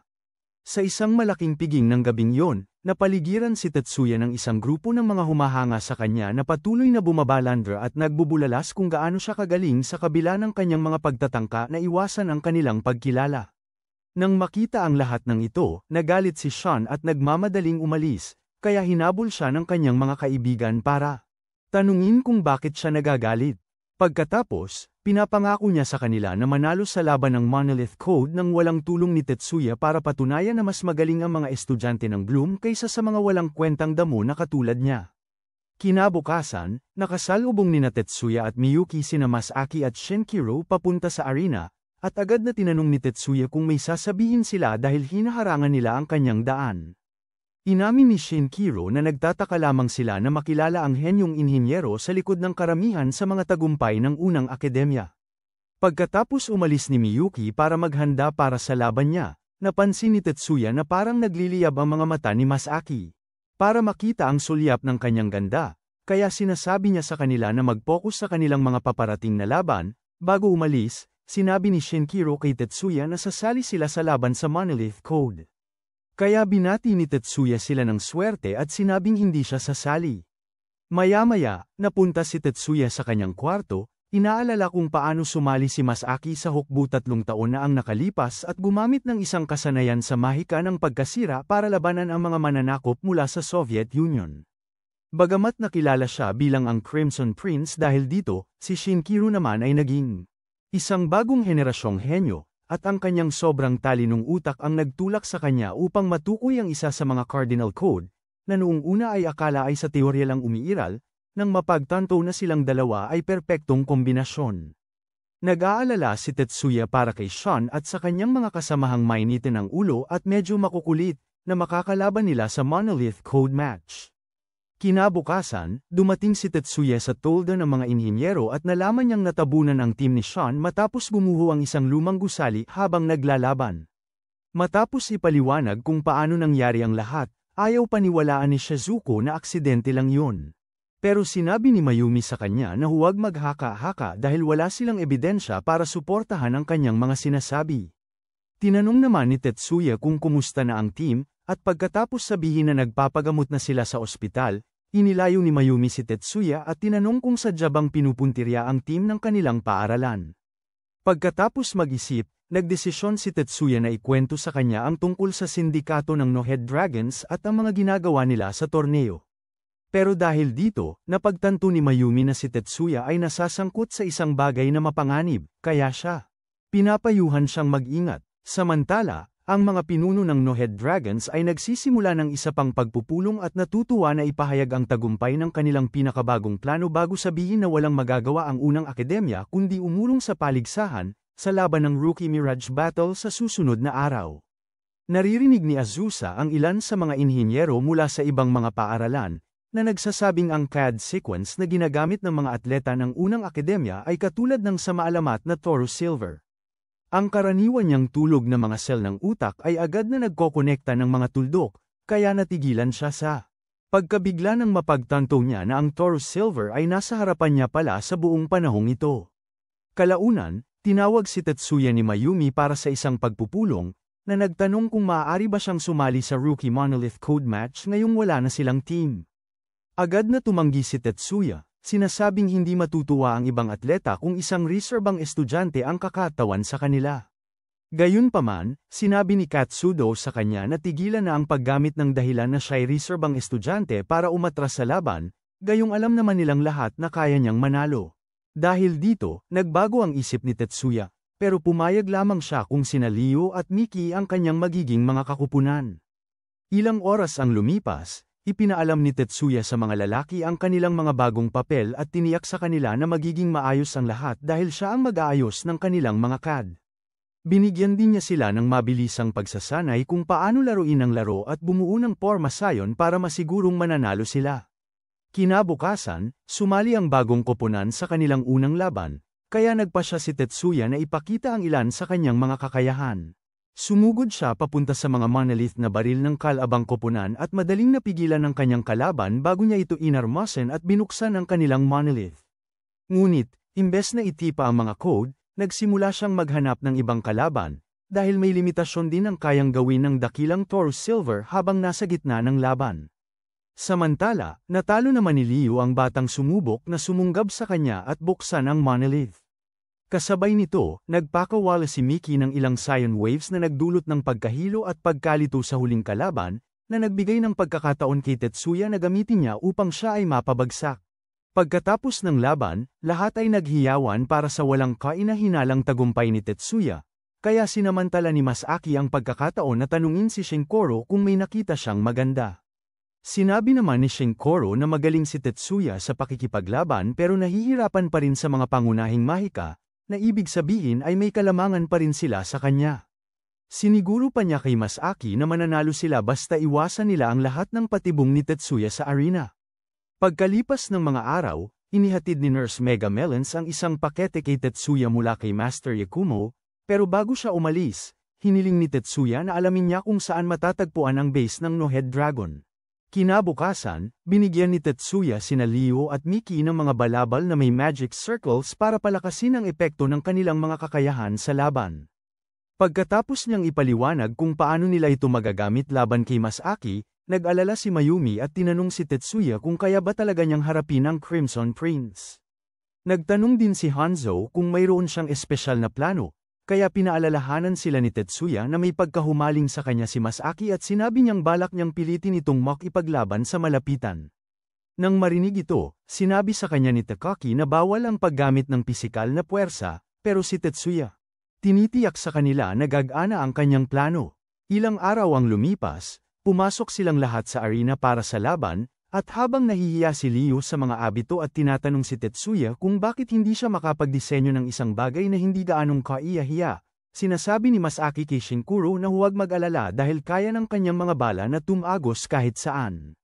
Sa sandaling yun, sumali ang chairman ng asosasyon ng Mahika sa iba pang mga opisyal sa viewing box, at nang tanungin nila kung bakit, sinabi niya sa kanila na isa sa mga estudyante ang nakakuha ng kanyang interes. Sa sumunod na sandali, tumunog ang buzzer, kaya agad na nagsimulang magpakawala ng mga spell si Masaki at Tetsuya. Sa pagtatangkang talunin ng isa't isa. Sa kabila nito, pareho silang nagtatapos na patas ang laban at patuloy na nagpapalabas ng spell hanggang sa ang isa sa mga spell ni Masaki ay napalapit at nagdulot ng malubhang pinsala. Agad na umatras si Tetsuya at ginamit ang kanyang kakayahan sa pagmamasid para malaman kung saan lilito ang mga spell ni Masaki. Sinubukan naman ni Shinkuro na kunin ang monolith na binabantayan ni Liu at Miki, ngunit nang tangkain niyang gamitin ang kanyang invisible bullet, hinarang ni Liu ang kanyang tanawin gamit ang robe, na nagbagong anyo bilang isang kalasag. Pagkatapos ay inatake siya ni Miki ng isa pang spell, kaya mabilis na lumundag si Shinkuro para maiwasan ito. Sa sumunod na sandali, ginamit ni Miki ang kanyang clone ng jutsu para lituhin si Shinkuro, na nagbigay kay Liu ng pagkakataong umatake, pero bago siya makapanakit, binaril siya ni Masaki. Sinubukang gumanti ni Miki, pero gumamit si Shinkuro ng gravity skill para pigilan siya sa lupa, kaya nagpas siyang mag-focus si Masaki ulit kay Tetsuya at agad nagpakawala ng spell para pabagalin siya. Pero sobra ang lakas na binigay niya at natakot siya nang si Tetsuya ay bumagsak. Gayunpaman, naisaaktibo na ni Tetsuya ang isang kasanayan sa pagpapanumbalik bago pa man. Kaya't hinihintay niya munang gumaling ang kanyang katawan bago lumapit kay Masaki at magpakawala ng isang malakas na kasanayan na halos sumire sa arena. Sa loob ng control center, gustong malaman ni Mayumi kung paano nakaligtas si Tetsuya sa atake ni Masaki, kaya ipinaliwanag ni Katsudo na ang kahusayan ni Tetsuya sa ninjutsu ay nagbibigay sa kanya ng kakayahang makayanan ang malalakas na salamangka. Samantala, natataranta si Shinkuro nang mapagtanto niya na talo pala si Masaki, ngunit siya ay nagagawa pa ring harangan ng atake mula kay Miki. Gayunpaman, medyo napalakas ang bisa ng Mahika, kaya't sinubukan niyang tumakas at sinapit ang katulad ni Masaki. Nagpas siyang bawiin ng huling miyembro ng kanilang team ang karangalan ng kanilang paaralan, ngunit hinarang ni Leo ang kanyang atake at agad siyang pinatulog, na nagbigay ng isa pang panalo sa unang akademya.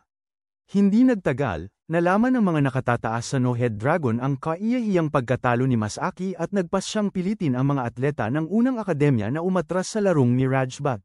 Sa araw ng laban, isa sa mga atleta ang biglang nawala ng kontrol sa kanyang CAD at bumagsak, habang dali-daling inilalayo siya ng medical team. Tinawagan ni Mizuki si Tetsuya para sabihin na napansin niya ang biglaang aberya bago ang pagbagsak. Pagkatapos magbaba ng telepono, sinabi ni Tetsuya kay Mayuki na maghanda para sa kanyang laban, pero kinuha niya ang kanyang CAD at dinala sa staff ng tournament para sa regular na inspection. Sa sumunod na sandali, napansin niya na may na-install siyang kainahinala at agad siyang pinigil para malaman kung ano ito. Narinig ng chairman ang lahat ng komosayo na ito at dali-daling lumapit para tanungin kung anong nangyari, kaya si Tetsuya. Ipinaliliwanag ang kanyang mga hinala. Tinitingnang mabuti ng chairman ang CAD bago sabihin na ito ay sinaksakan ng programang tinatawag na Golden Electron Silkworm.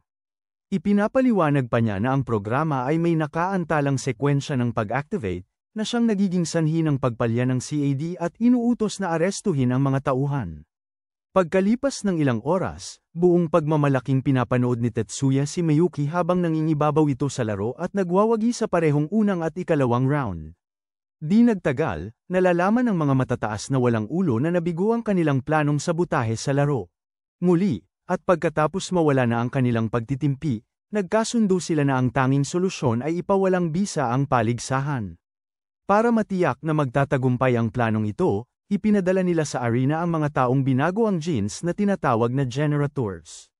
Gayunpaman, nang tangkaing sumugod ng mga murang cyborg, biglang dumating ang mga espesyal na operatiba ng militar at pinabagsak sila. Kinabukasan, sumali si Mayuki sa finals ng Mirage Bat at nagulat ng gamitin ng mga atleta mula sa ibang akademya ang kanyang flying spell sequence. Nang makita ito, sinabi ni Tetsuya kay Mayumi na pinilit siya ng komite na isumite ang ni Mayuki. Isang di para repasuhin matapos ang nangyari kahapon. Dagdag pa niya na malamang na isinapubliko nila ang pagkakasunod-sunod ng spell para sa paglipad upang bigyan ng kalamangan ng ibang mga estudyante, ngunit sinabi niyang hindi siya nag-aalala dahil bihasa na si Mayuki dito. Gaya ng inaasahan, mas matagal na nagtagal si Mayuki kaysa sa ibang mga atleta at muling nakamit ang isa pang tagumpay.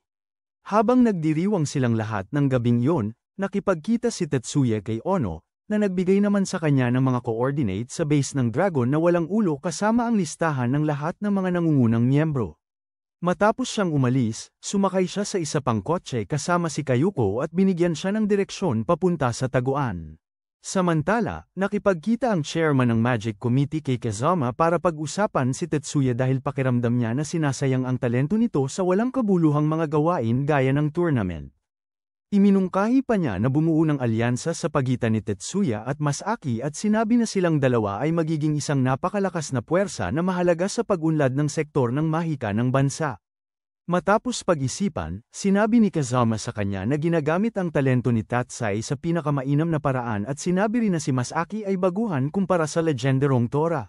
Pilak. Gayunpaman, napagtanto niya na nag-aalala lamang ang chairman tungkol sa katapatan ni Tetsuya dahil konektado siya sa angka ng Yatsuba, kaya tiniyak ni Kazama sa kanya na hindi kailanman magtataksil si Tetsuya sa militar.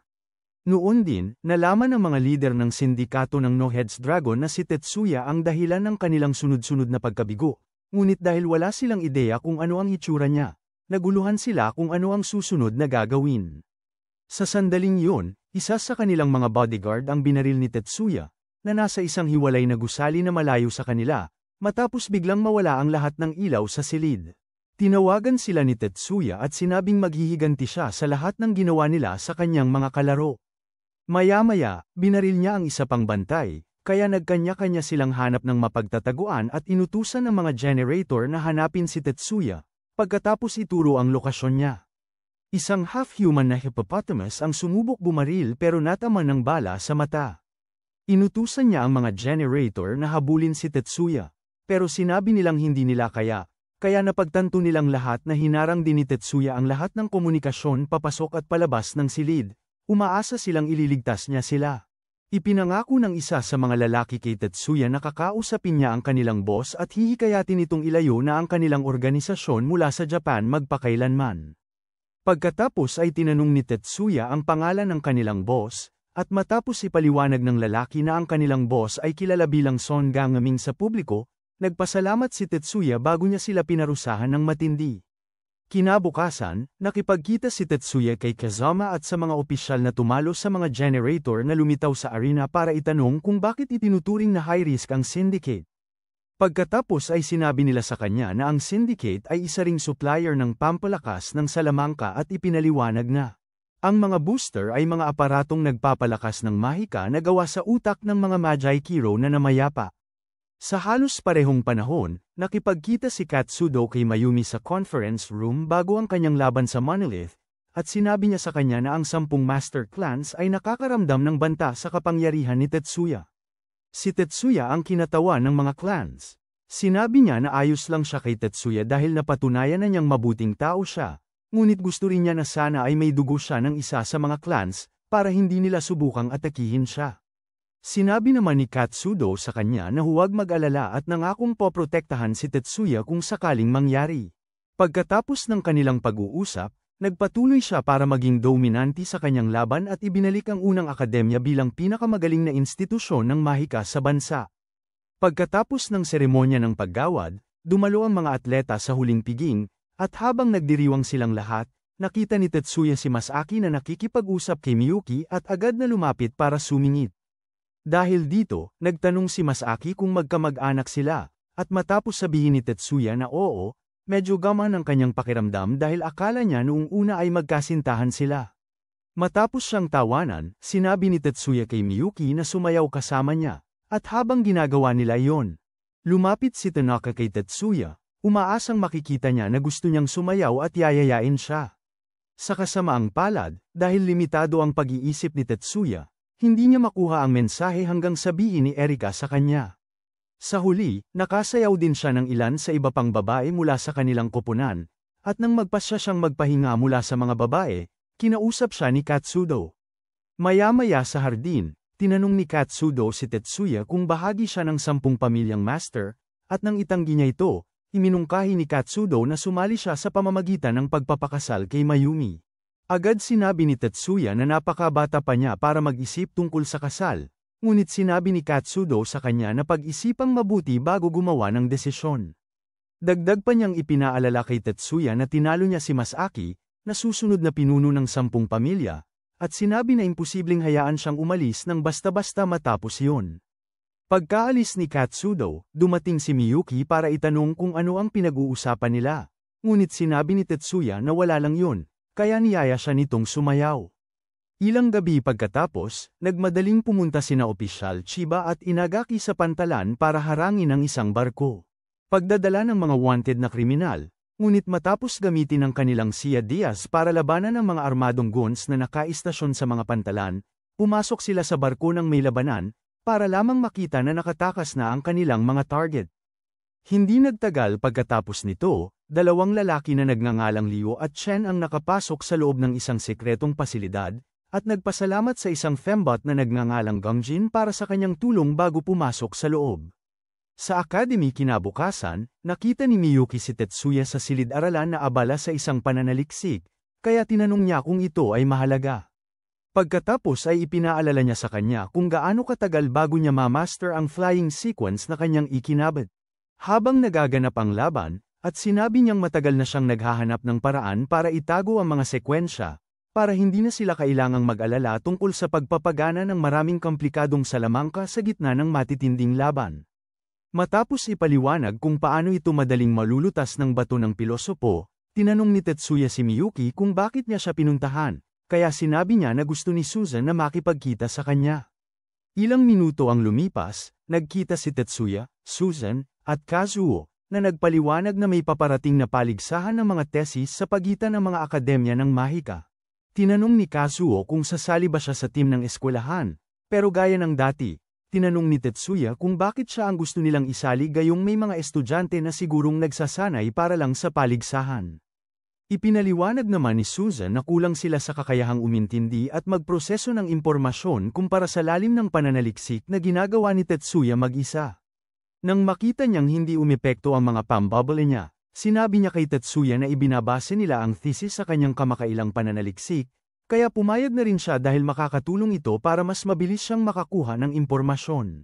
Pagkalipas ng ilang oras, nagkita sina Tetsuya at Miyuki kasama ang iba pang barkada para sa isang hapon at pagkatapos niyang ikwento sa kanila ang tungkol sa pagpupulong kay Susan.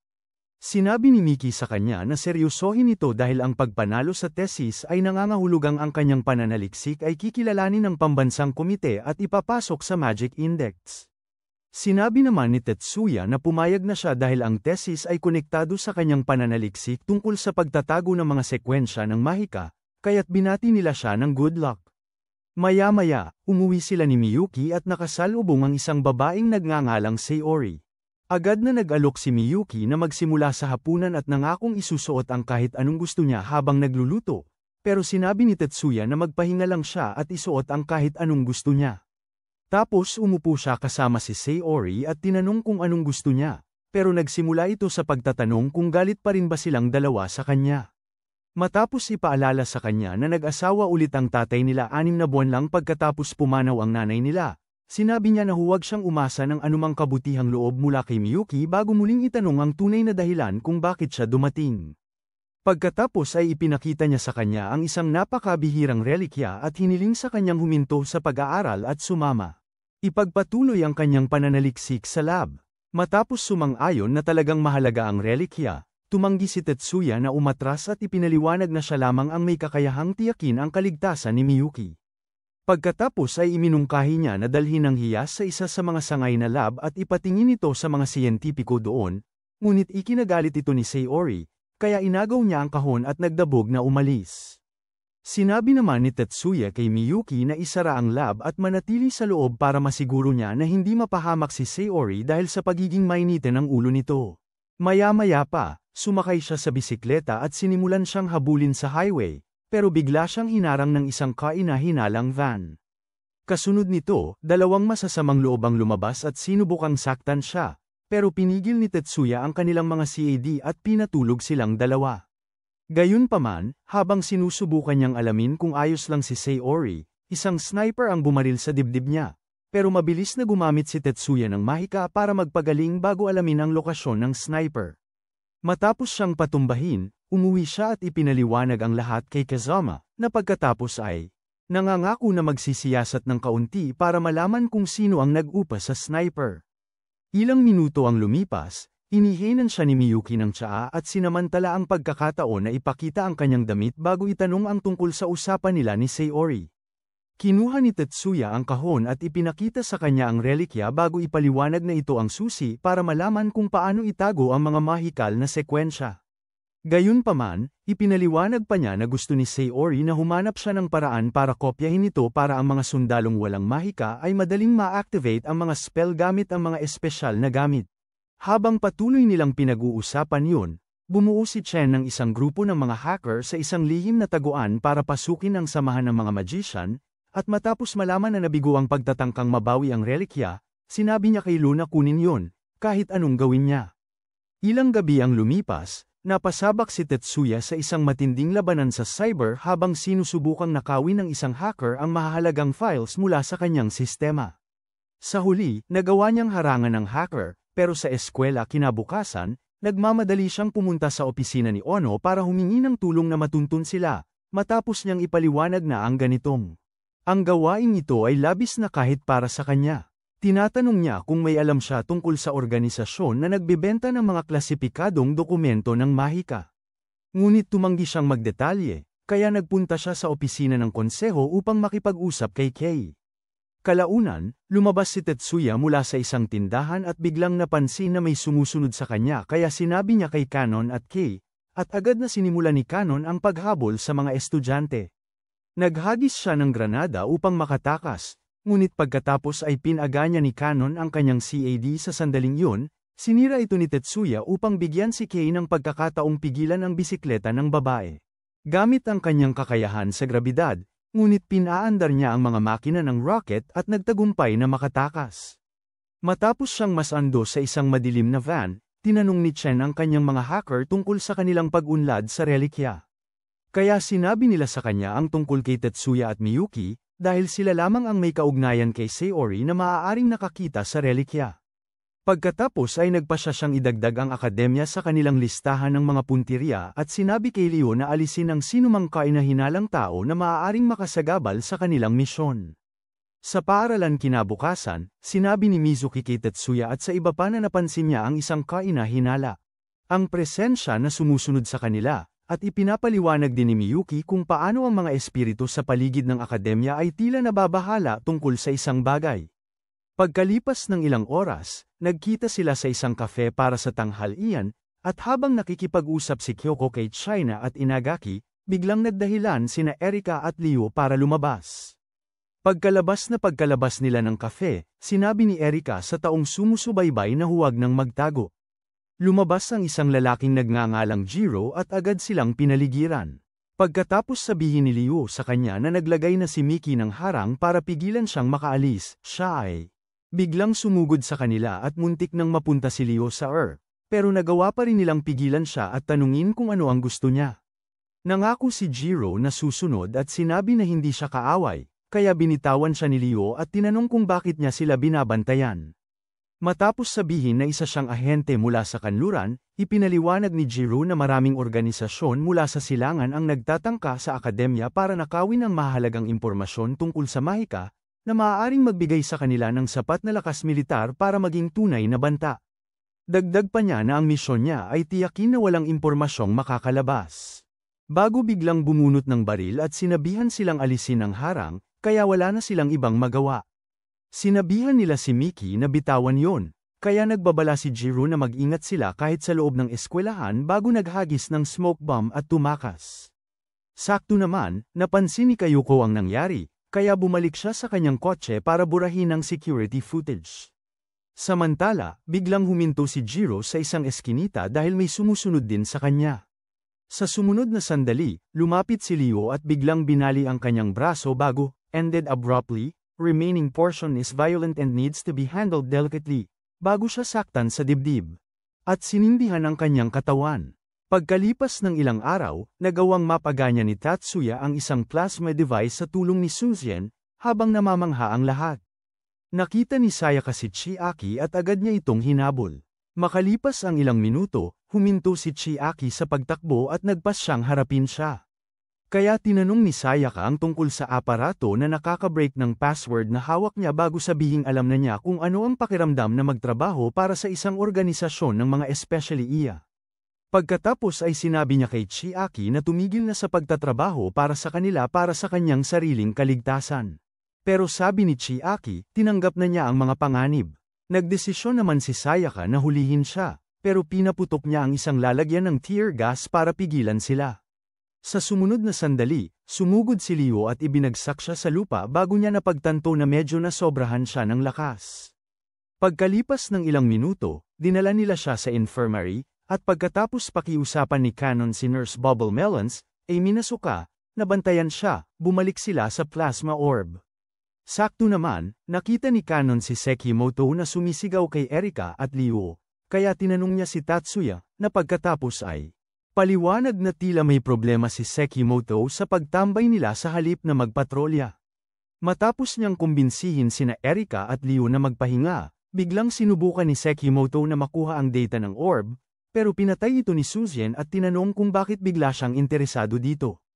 Samantala, kara-rating lang ni Canon at Kei sa infirmary, at matapos tulungan si Asuka na ibalik si Chiaki sa kama, tinanong nila kung ano ang ginagawa niya sa orb. Pagkatapos ay inamin ni Chiaki na gusto niyang palitan ang programa para pagbayarin si Tatsuya sa kanyang ginawa sa kanyang kapatid. Nang marinig ito, napagtanto nila na si Kaharu ang tinutukoy niya at ipinaliwanag na lahat sila ay responsable, pero iginigiit ni Chiaki na may magagawa sana si Tatsuya gamit ang kanyang mga kakayahan. Habang patuloy silang nakikipag-usap sa kanya, sinabi ni Erika, na kasalukuyang nasa kotse kasama si Leo, na kailangan nilang pagbutihin ang kanyang alas dahil malinaw na may mas mapanganib na plano sa likod ng mga ginagawa ni Chiaki. Sa tanghalian kinabukasan, napansin ng mga babae na pareho silang lumiban sa klase at nagsimulang magkalat ng tsismis tungkol sa mga kakaibang bagay na maaaring ginagawa nila. Pero sinabi ni Tatsuya sa kanila na si Liu ay malamang na binubugbog ng husto. Halos kasabay nito, sinusubukan ni Liu na pumasok sa paliguan sa dojo ni Erika at napakarami siyang nakita na hindi kaya ng kanyang mga mata. Kaya inatake siya nito bago nila ginugol ang buong araw sa pagpapahusay ng kanyang trump card. Samantala, sinisimula ni Kotatsu na sanayin si Miki at ang iba pang estudyante para sa seguridad sa thesis competition.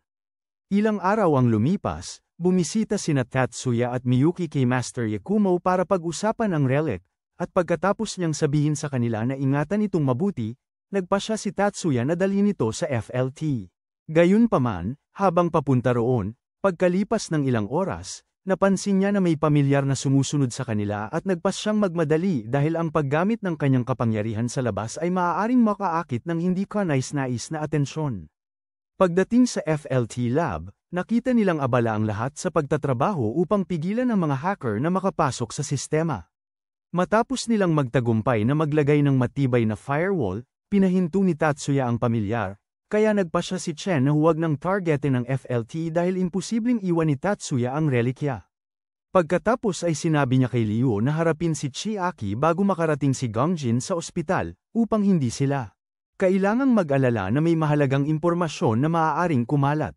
Kalaunan, bumalik si Tatsuya sa eskwela kasama si Miyuki at nagpas siyang magtrabaho sa robotics lab, kaya pumasok si Miyuki para maghintay sa kanya. Pagkapasok niya, nakilala niya si Pixie, isang generator na nakaatas sa pagbabantay sa lab, at pagkatapos makakuha ng kumpirmasyon, pumasok siya sa operations chamber para magsimulang magtrabaho. Gayunpaman, bigla siyang nakaamoy ng sleeping gas at agad na sinabi kay Pixie na buksan ang ventilasyon. Ilang minuto ang lumipas, pumasok si Sekimoto sa lab at sinubukang nakawin ang lahat ng datos, ngunit Kenan. Binubuksan ang mga ilaw at ipinapaliwanag na nagkukunwari lamang si Tatsuya na hulihin siya. Sinusubukan ni Sekimoto na makatakas sa pamamagitan ng pakikipaglaban, ngunit madali siyang napabagsak. Maaga kinabukasan, dumating si Mary sa ospital kung saan dinala si Chiaki na may kanyang naduraj at habang sinusubukan niyang ipaliwanag kung ano ang nangyari sa kanya, nakita ni Gongjin si Liu na papunta sa kwarto ni Chiaki at pinatunog ang alarma. Agad na sumugod si Chiba para pigilan siya at nagawa niyang pigilan siya kahit na malubha siyang nasugatan. Sa kabutihang palad, dumating si Mary sa tamang oras para suportahan siya, kaya tumalon si Liu sa gilid at dumulas. Bumaba sa chandelier bago tumakas. Nang gabing yun, sinabi ni Chen sa kanya na mag-focus sa pagpapatahimik kay Sekimoto, dahil mas malamang na magsalita ito tungkol sa kanilang operasyon. Gayunpaman, nang pumunta siya sa ospital kinabukasan, nakasalubong niya sina Mary, Tatsuya, at Miru. Sumugod siya, iniisip na kaya niya silang lahat, ngunit agad na sinira ni Tatsuya ang kanyang ilusyon sa pamamagitan ng pagpapahina sa kanyang loob bago ilansad ni Mary ang pareho niyang balikat. Nang gabing yun, tinawagan ni Tatsuya si Kayuko para ipaliwanag ang kasalukuyang sitwasyon, at pagkatapos nilang pag-usapan yun, nagpasya siyang umidlip sa sopa. Gayunpaman, biglang naisipan ni Miyuki na nakawin ang halik sa kanya, pero nagising siya sa huling sandali, kaya tumakbo siya para magtago sa kanyang kwarto. Pagkatapos, pumasok si Tatsuya pagkalipas ng ilang minuto at humingi ng paumanhin sa pag-aalala niya sa kanya, imbes na magbanta na tatawag ng pulis. Ilang gabi pagkatapos, nakipagkita si Chen kay Gongjin para magpasalamat sa lahat ng naitulong niya sa organisasyon hanggang ngayon, matapos sabihin ni Gongjin na huwag siyang mag-alala. Humingi si Chen ng tulong para mapalabas si Liu sa kustodiya, at pumayag naman agad si Gongjin. Pero, sinabi niya kay Chen na huwag isali ang kanyang operasyon sa Chinatown. Nag-isip si Chen saglit at sinabi na hindi siya makakapangako ng lubusan dahil malapit sa Chinatown ang sangay ng kanto ng Magic Association, pati na rin ang convention center na gagamitin para sa thesis competition, sa akademya kinabukasan. Pinag-uusapan ni Tatsuya at ng iba pa ang transportasyon at proteksyon dahil nakatakdang magsimula bukas ang thesis competition. Halos kasabay nito, dumating si Suzyen sa ospital kasama si Hanzo para bisitahin si Chiaki, nagalit pa rin dahil hindi niya nagantihan si Tatsuya. Sinabi ni Suzyen sa kanya na huwag nang umasa ng anumang pagkilala o paghingi ng tawad mula kay Tatsuya dahil masyado siyang mayabang para pansinin ang isang tulad niya. Ipinaalala pa niya kay Chiaki na siya ang pinakamagaling sa entrance exams, bago ibunyag na pangalawa si Chiaki. Nagulat si Chiaki, pero mas lalo siyang nabigla nang sabihin ni Suzyen na kaya niyang talagang higaitan si Tatsuya sa paglipas ng panahon dahil nahirapan siya lagi sa hardware, samantalang mas gusto niya yon. Matapos batiin siya ng mabilis na paggaling at sabihan siyang subukang makapunta sa kombensyon, umalis siya kasama si Hanzo at umamin na sinabi lang niya ang lahat ng iyon para mailipat ni Chiaki ang kanyang galit sa isang makabuluhang bagay. Nang gabing yun, nakipag-date si Kayo Uko kay Chiba, at matapos siyang bulahin, hiniling niya na sumama siya sa kombensyon kasama ang maliit na grupo ng mga opisyal para lang sakaling may mangyari. Kinabukasan, nagsisimula ng dumagsa sa convention center ang mga estudyante mula sa iba't ibang akademya ng Mahika, at hindi nagtagal, nakasalubong ni Tatsuya at Miyuki si Masaki, na agad bumalik sa paghanga sa sandaling bumati si Miyuki sa kanya. Habang patuloy silang naghahanda para sa kompetisyon, nalaman ni Kayo Uko ang tungkol dito at agad na sinimulang kontakin ang mga opisyal ng militar upang humiling ng karagdagang seguridad para sa convention center. Pagkalipas ng ilang oras, pumunta na sina Suzyen at Kayo sa entablado para sa unang presentasyon. At sa loob lamang ng ilang minuto, iniwan niya ang mga tao na manghang-mangha sa kanilang pambihirang pananaliksik sa mga bagong paraan upang bumuo ng teknolohiya ng Mahika. Pagkatapos ng presentasyon, nakita ni Shinkuro si Tatsuya sa likod ng silid at pinuri siya sa pagkakaintindi sa masalimuot na mga reaksyon at pagkakasunod-sunod na kinakailangan upang buhayin ang proyekto. Humanga rin si Tatsuya sa katotohanan na madali niyang nababasa ang lahat ng datos, ngunit habang nagkakatinginan sila, isang malakas na pagsabog ang biglang yumanig sa sentro. Sa sandaling yun, nagmamadaling pumunta si Chiba sa kanyang kotse at tinawagan si Inagaki upang alamin ang sitwasyon. At pagkatapos malaman na hindi pa rin nila alam kung ilan ang sumalakay o mga organisasyon, tinawagan niya ang kanyang ama para humingi ng karagdagang suporta. Samantala, si Miyuki, na nabigla rin sa pagsabog, ay tumakbo kay Tatsuya para tanungin kung alam niya kung saan ito nanggaling. Ngunit habang nag-iisip siya, isang grupo ng mga terorista ang tumakbo papasok na may mga baril na panlaban sa Mahika at pinigilan silang gamitin ang kanilang CAD.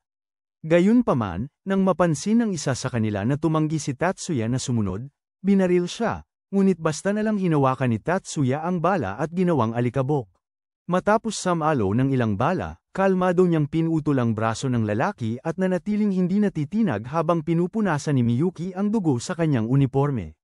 Nang makita ito, nagkaroon muli ng lakas ng loob ang ibang mga estudyante at dinaig ang mga terorista habang pinag-uusapan ni Tatsuya at ng iba pa ang susunod na gagawin.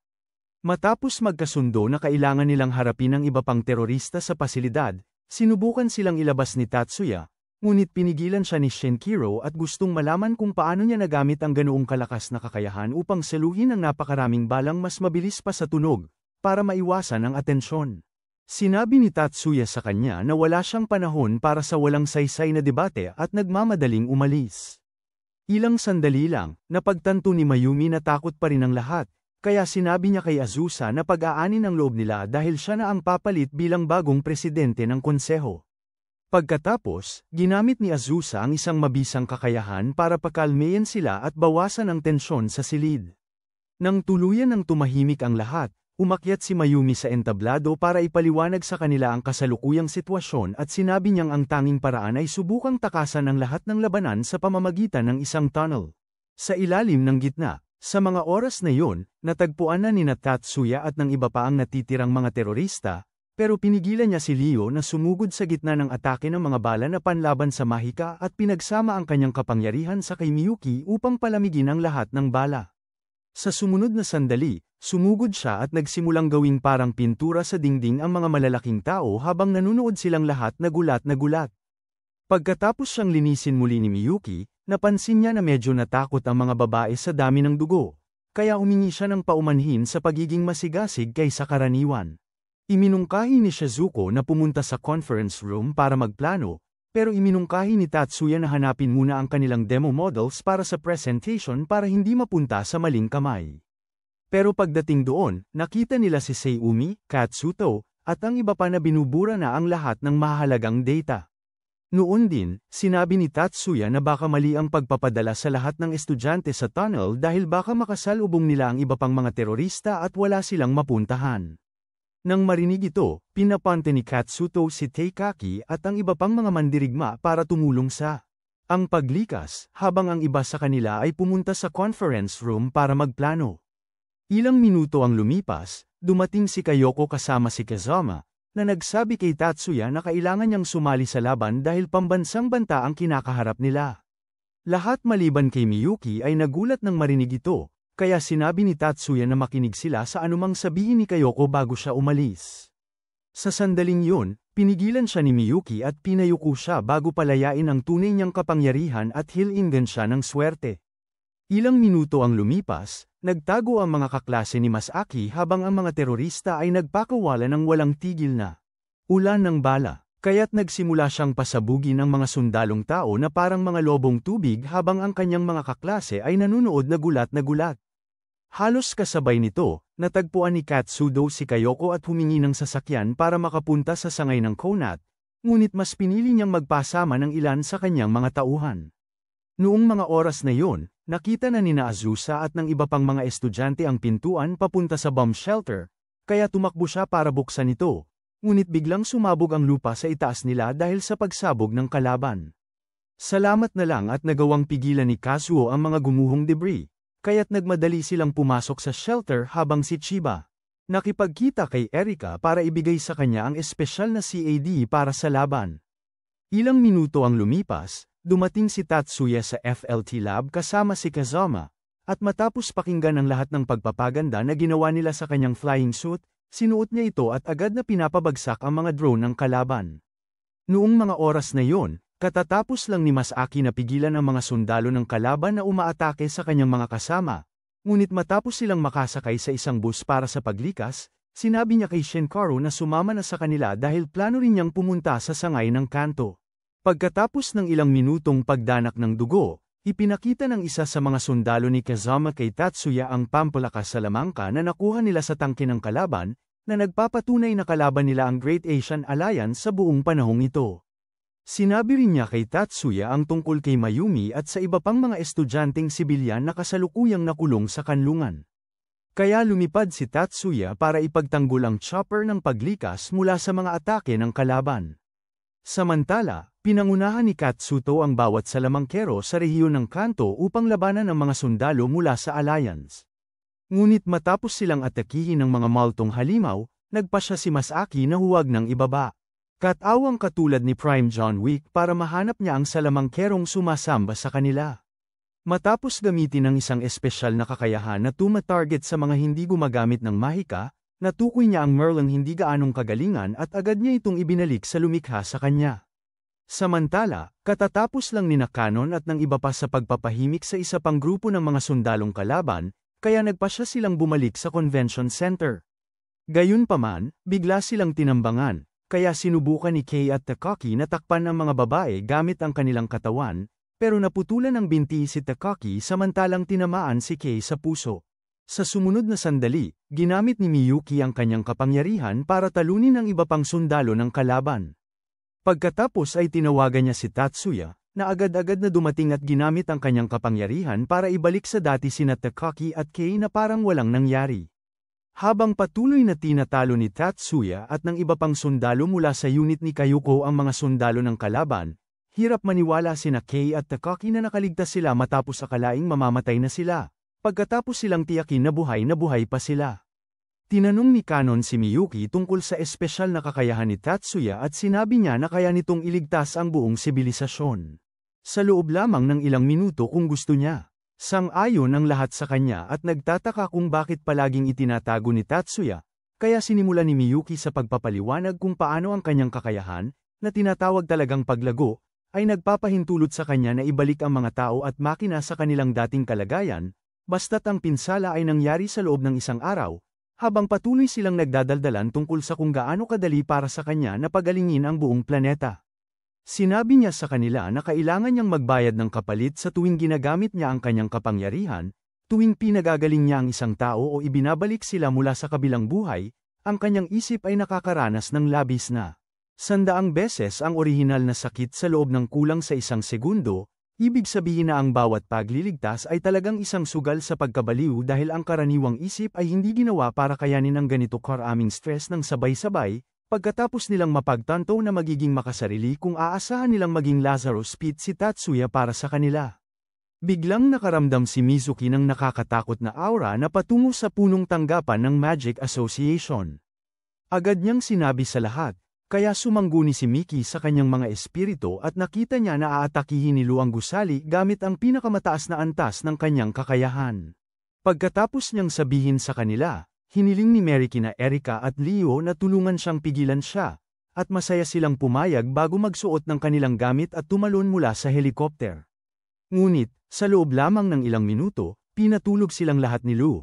Pero nagpasya rin si Mayumi na sumali sa laban at gumamit ng espesyal na kakayahan sa yelo para pigilan ang paghinga ni Lu. Sa oras na iyon, si Chen, na nakapasok na sa pangunahing opisina, ay nakatagpo si Miyuki, na ipinaliwanag na ang kanyang mahika ay masyadong mahina para pigilan siya bago siya gawing eskultura ng yelo. Ilang minuto ang lumipas, natapos na ng mga sundalo ni Tatsuya at Kayuko ang mga natirang kalaban sa pantalan. Pero nang subukan niyang pasabugin ang kanilang pangunahing barko, tinawag niya ito para pigilan siya at ipinaliwanag na ang barko ay gumagamit ng espesyal na baterya na makakasama sa karagatan. Gayunpaman, pagkalipas ng 1 oras, binigyan niya ng pahintulot si Tatsuya na pasabugin sila dahil sapat na silang nakalayo para mabawasan ang anumang pinsala. Habang kinukuha ni Tatsuya ang isang espesyal na panabog na pangmalayo para pasabugin ang barko, kinutya sila ng commander ng kalaban sa pagiging masyadong sentimental at natanggap ang huling gulat ng kanyang buhay nang pinakawalan ni Tatsuya ang putok at agad silang pinadala sa may kapal. Pagkalipas ng ilang oras, nakatanggap si Miyuki ng tawag mula kay Maya, na agad siyang tinanong kung bakit nag-iisa siya sa isang mapanganib na sitwasyon. Ipinaliwanag niya na abala si Tatsuya sa tungkuling pangmilitar at pinaalala kay Maya na ang kakayahan ni Tatsuya ay halos garantiya na palagi siyang magiging okay. Halos kasabay nito, nalaman ni Tatsuya na pinakilos ng silangan ang buong plot para atakihin ang Japan, at dahil karamihan sa kanilang mga kagamitan ay nagamit na noong unang atake, nagpasya si Tatsuya na gumamit ng isang espesyal na kasanayan laban sa kanila. Pagkatapos matanggap ang pag-aproba, umalis siya kasama ang espesyal na blaster at nagpakawala ng napakalaking pagsabog na tuluyang sumire sa buong armada at nag-iwan ng malaking hukay sa gitna ng karagatan. Pagkalipas ng mga araw, unti-unting bumabalik sa normal ang buhay sa akademya, ngunit nananatiling maingat ang lahat dahil ang pag-atake ni Tatsuya ay tuluyang nagpatibay sa kahalagahan ng Magic Military sa mga aklat ng kasaysayan. Dahil nabunyag na ang sekreto ni Tatsuya, magagawa pa rin kaya niyang tamasahin ang kanyang kwento ng pag-ibig kay Miyuki? Magkomento ng bahagi 2 para malaman. At huwag kalimutang i-on ang mga notification pagkatapos mag-subscribe para sigurado na hindi mo mapapalampas ang alinman sa aming mga video.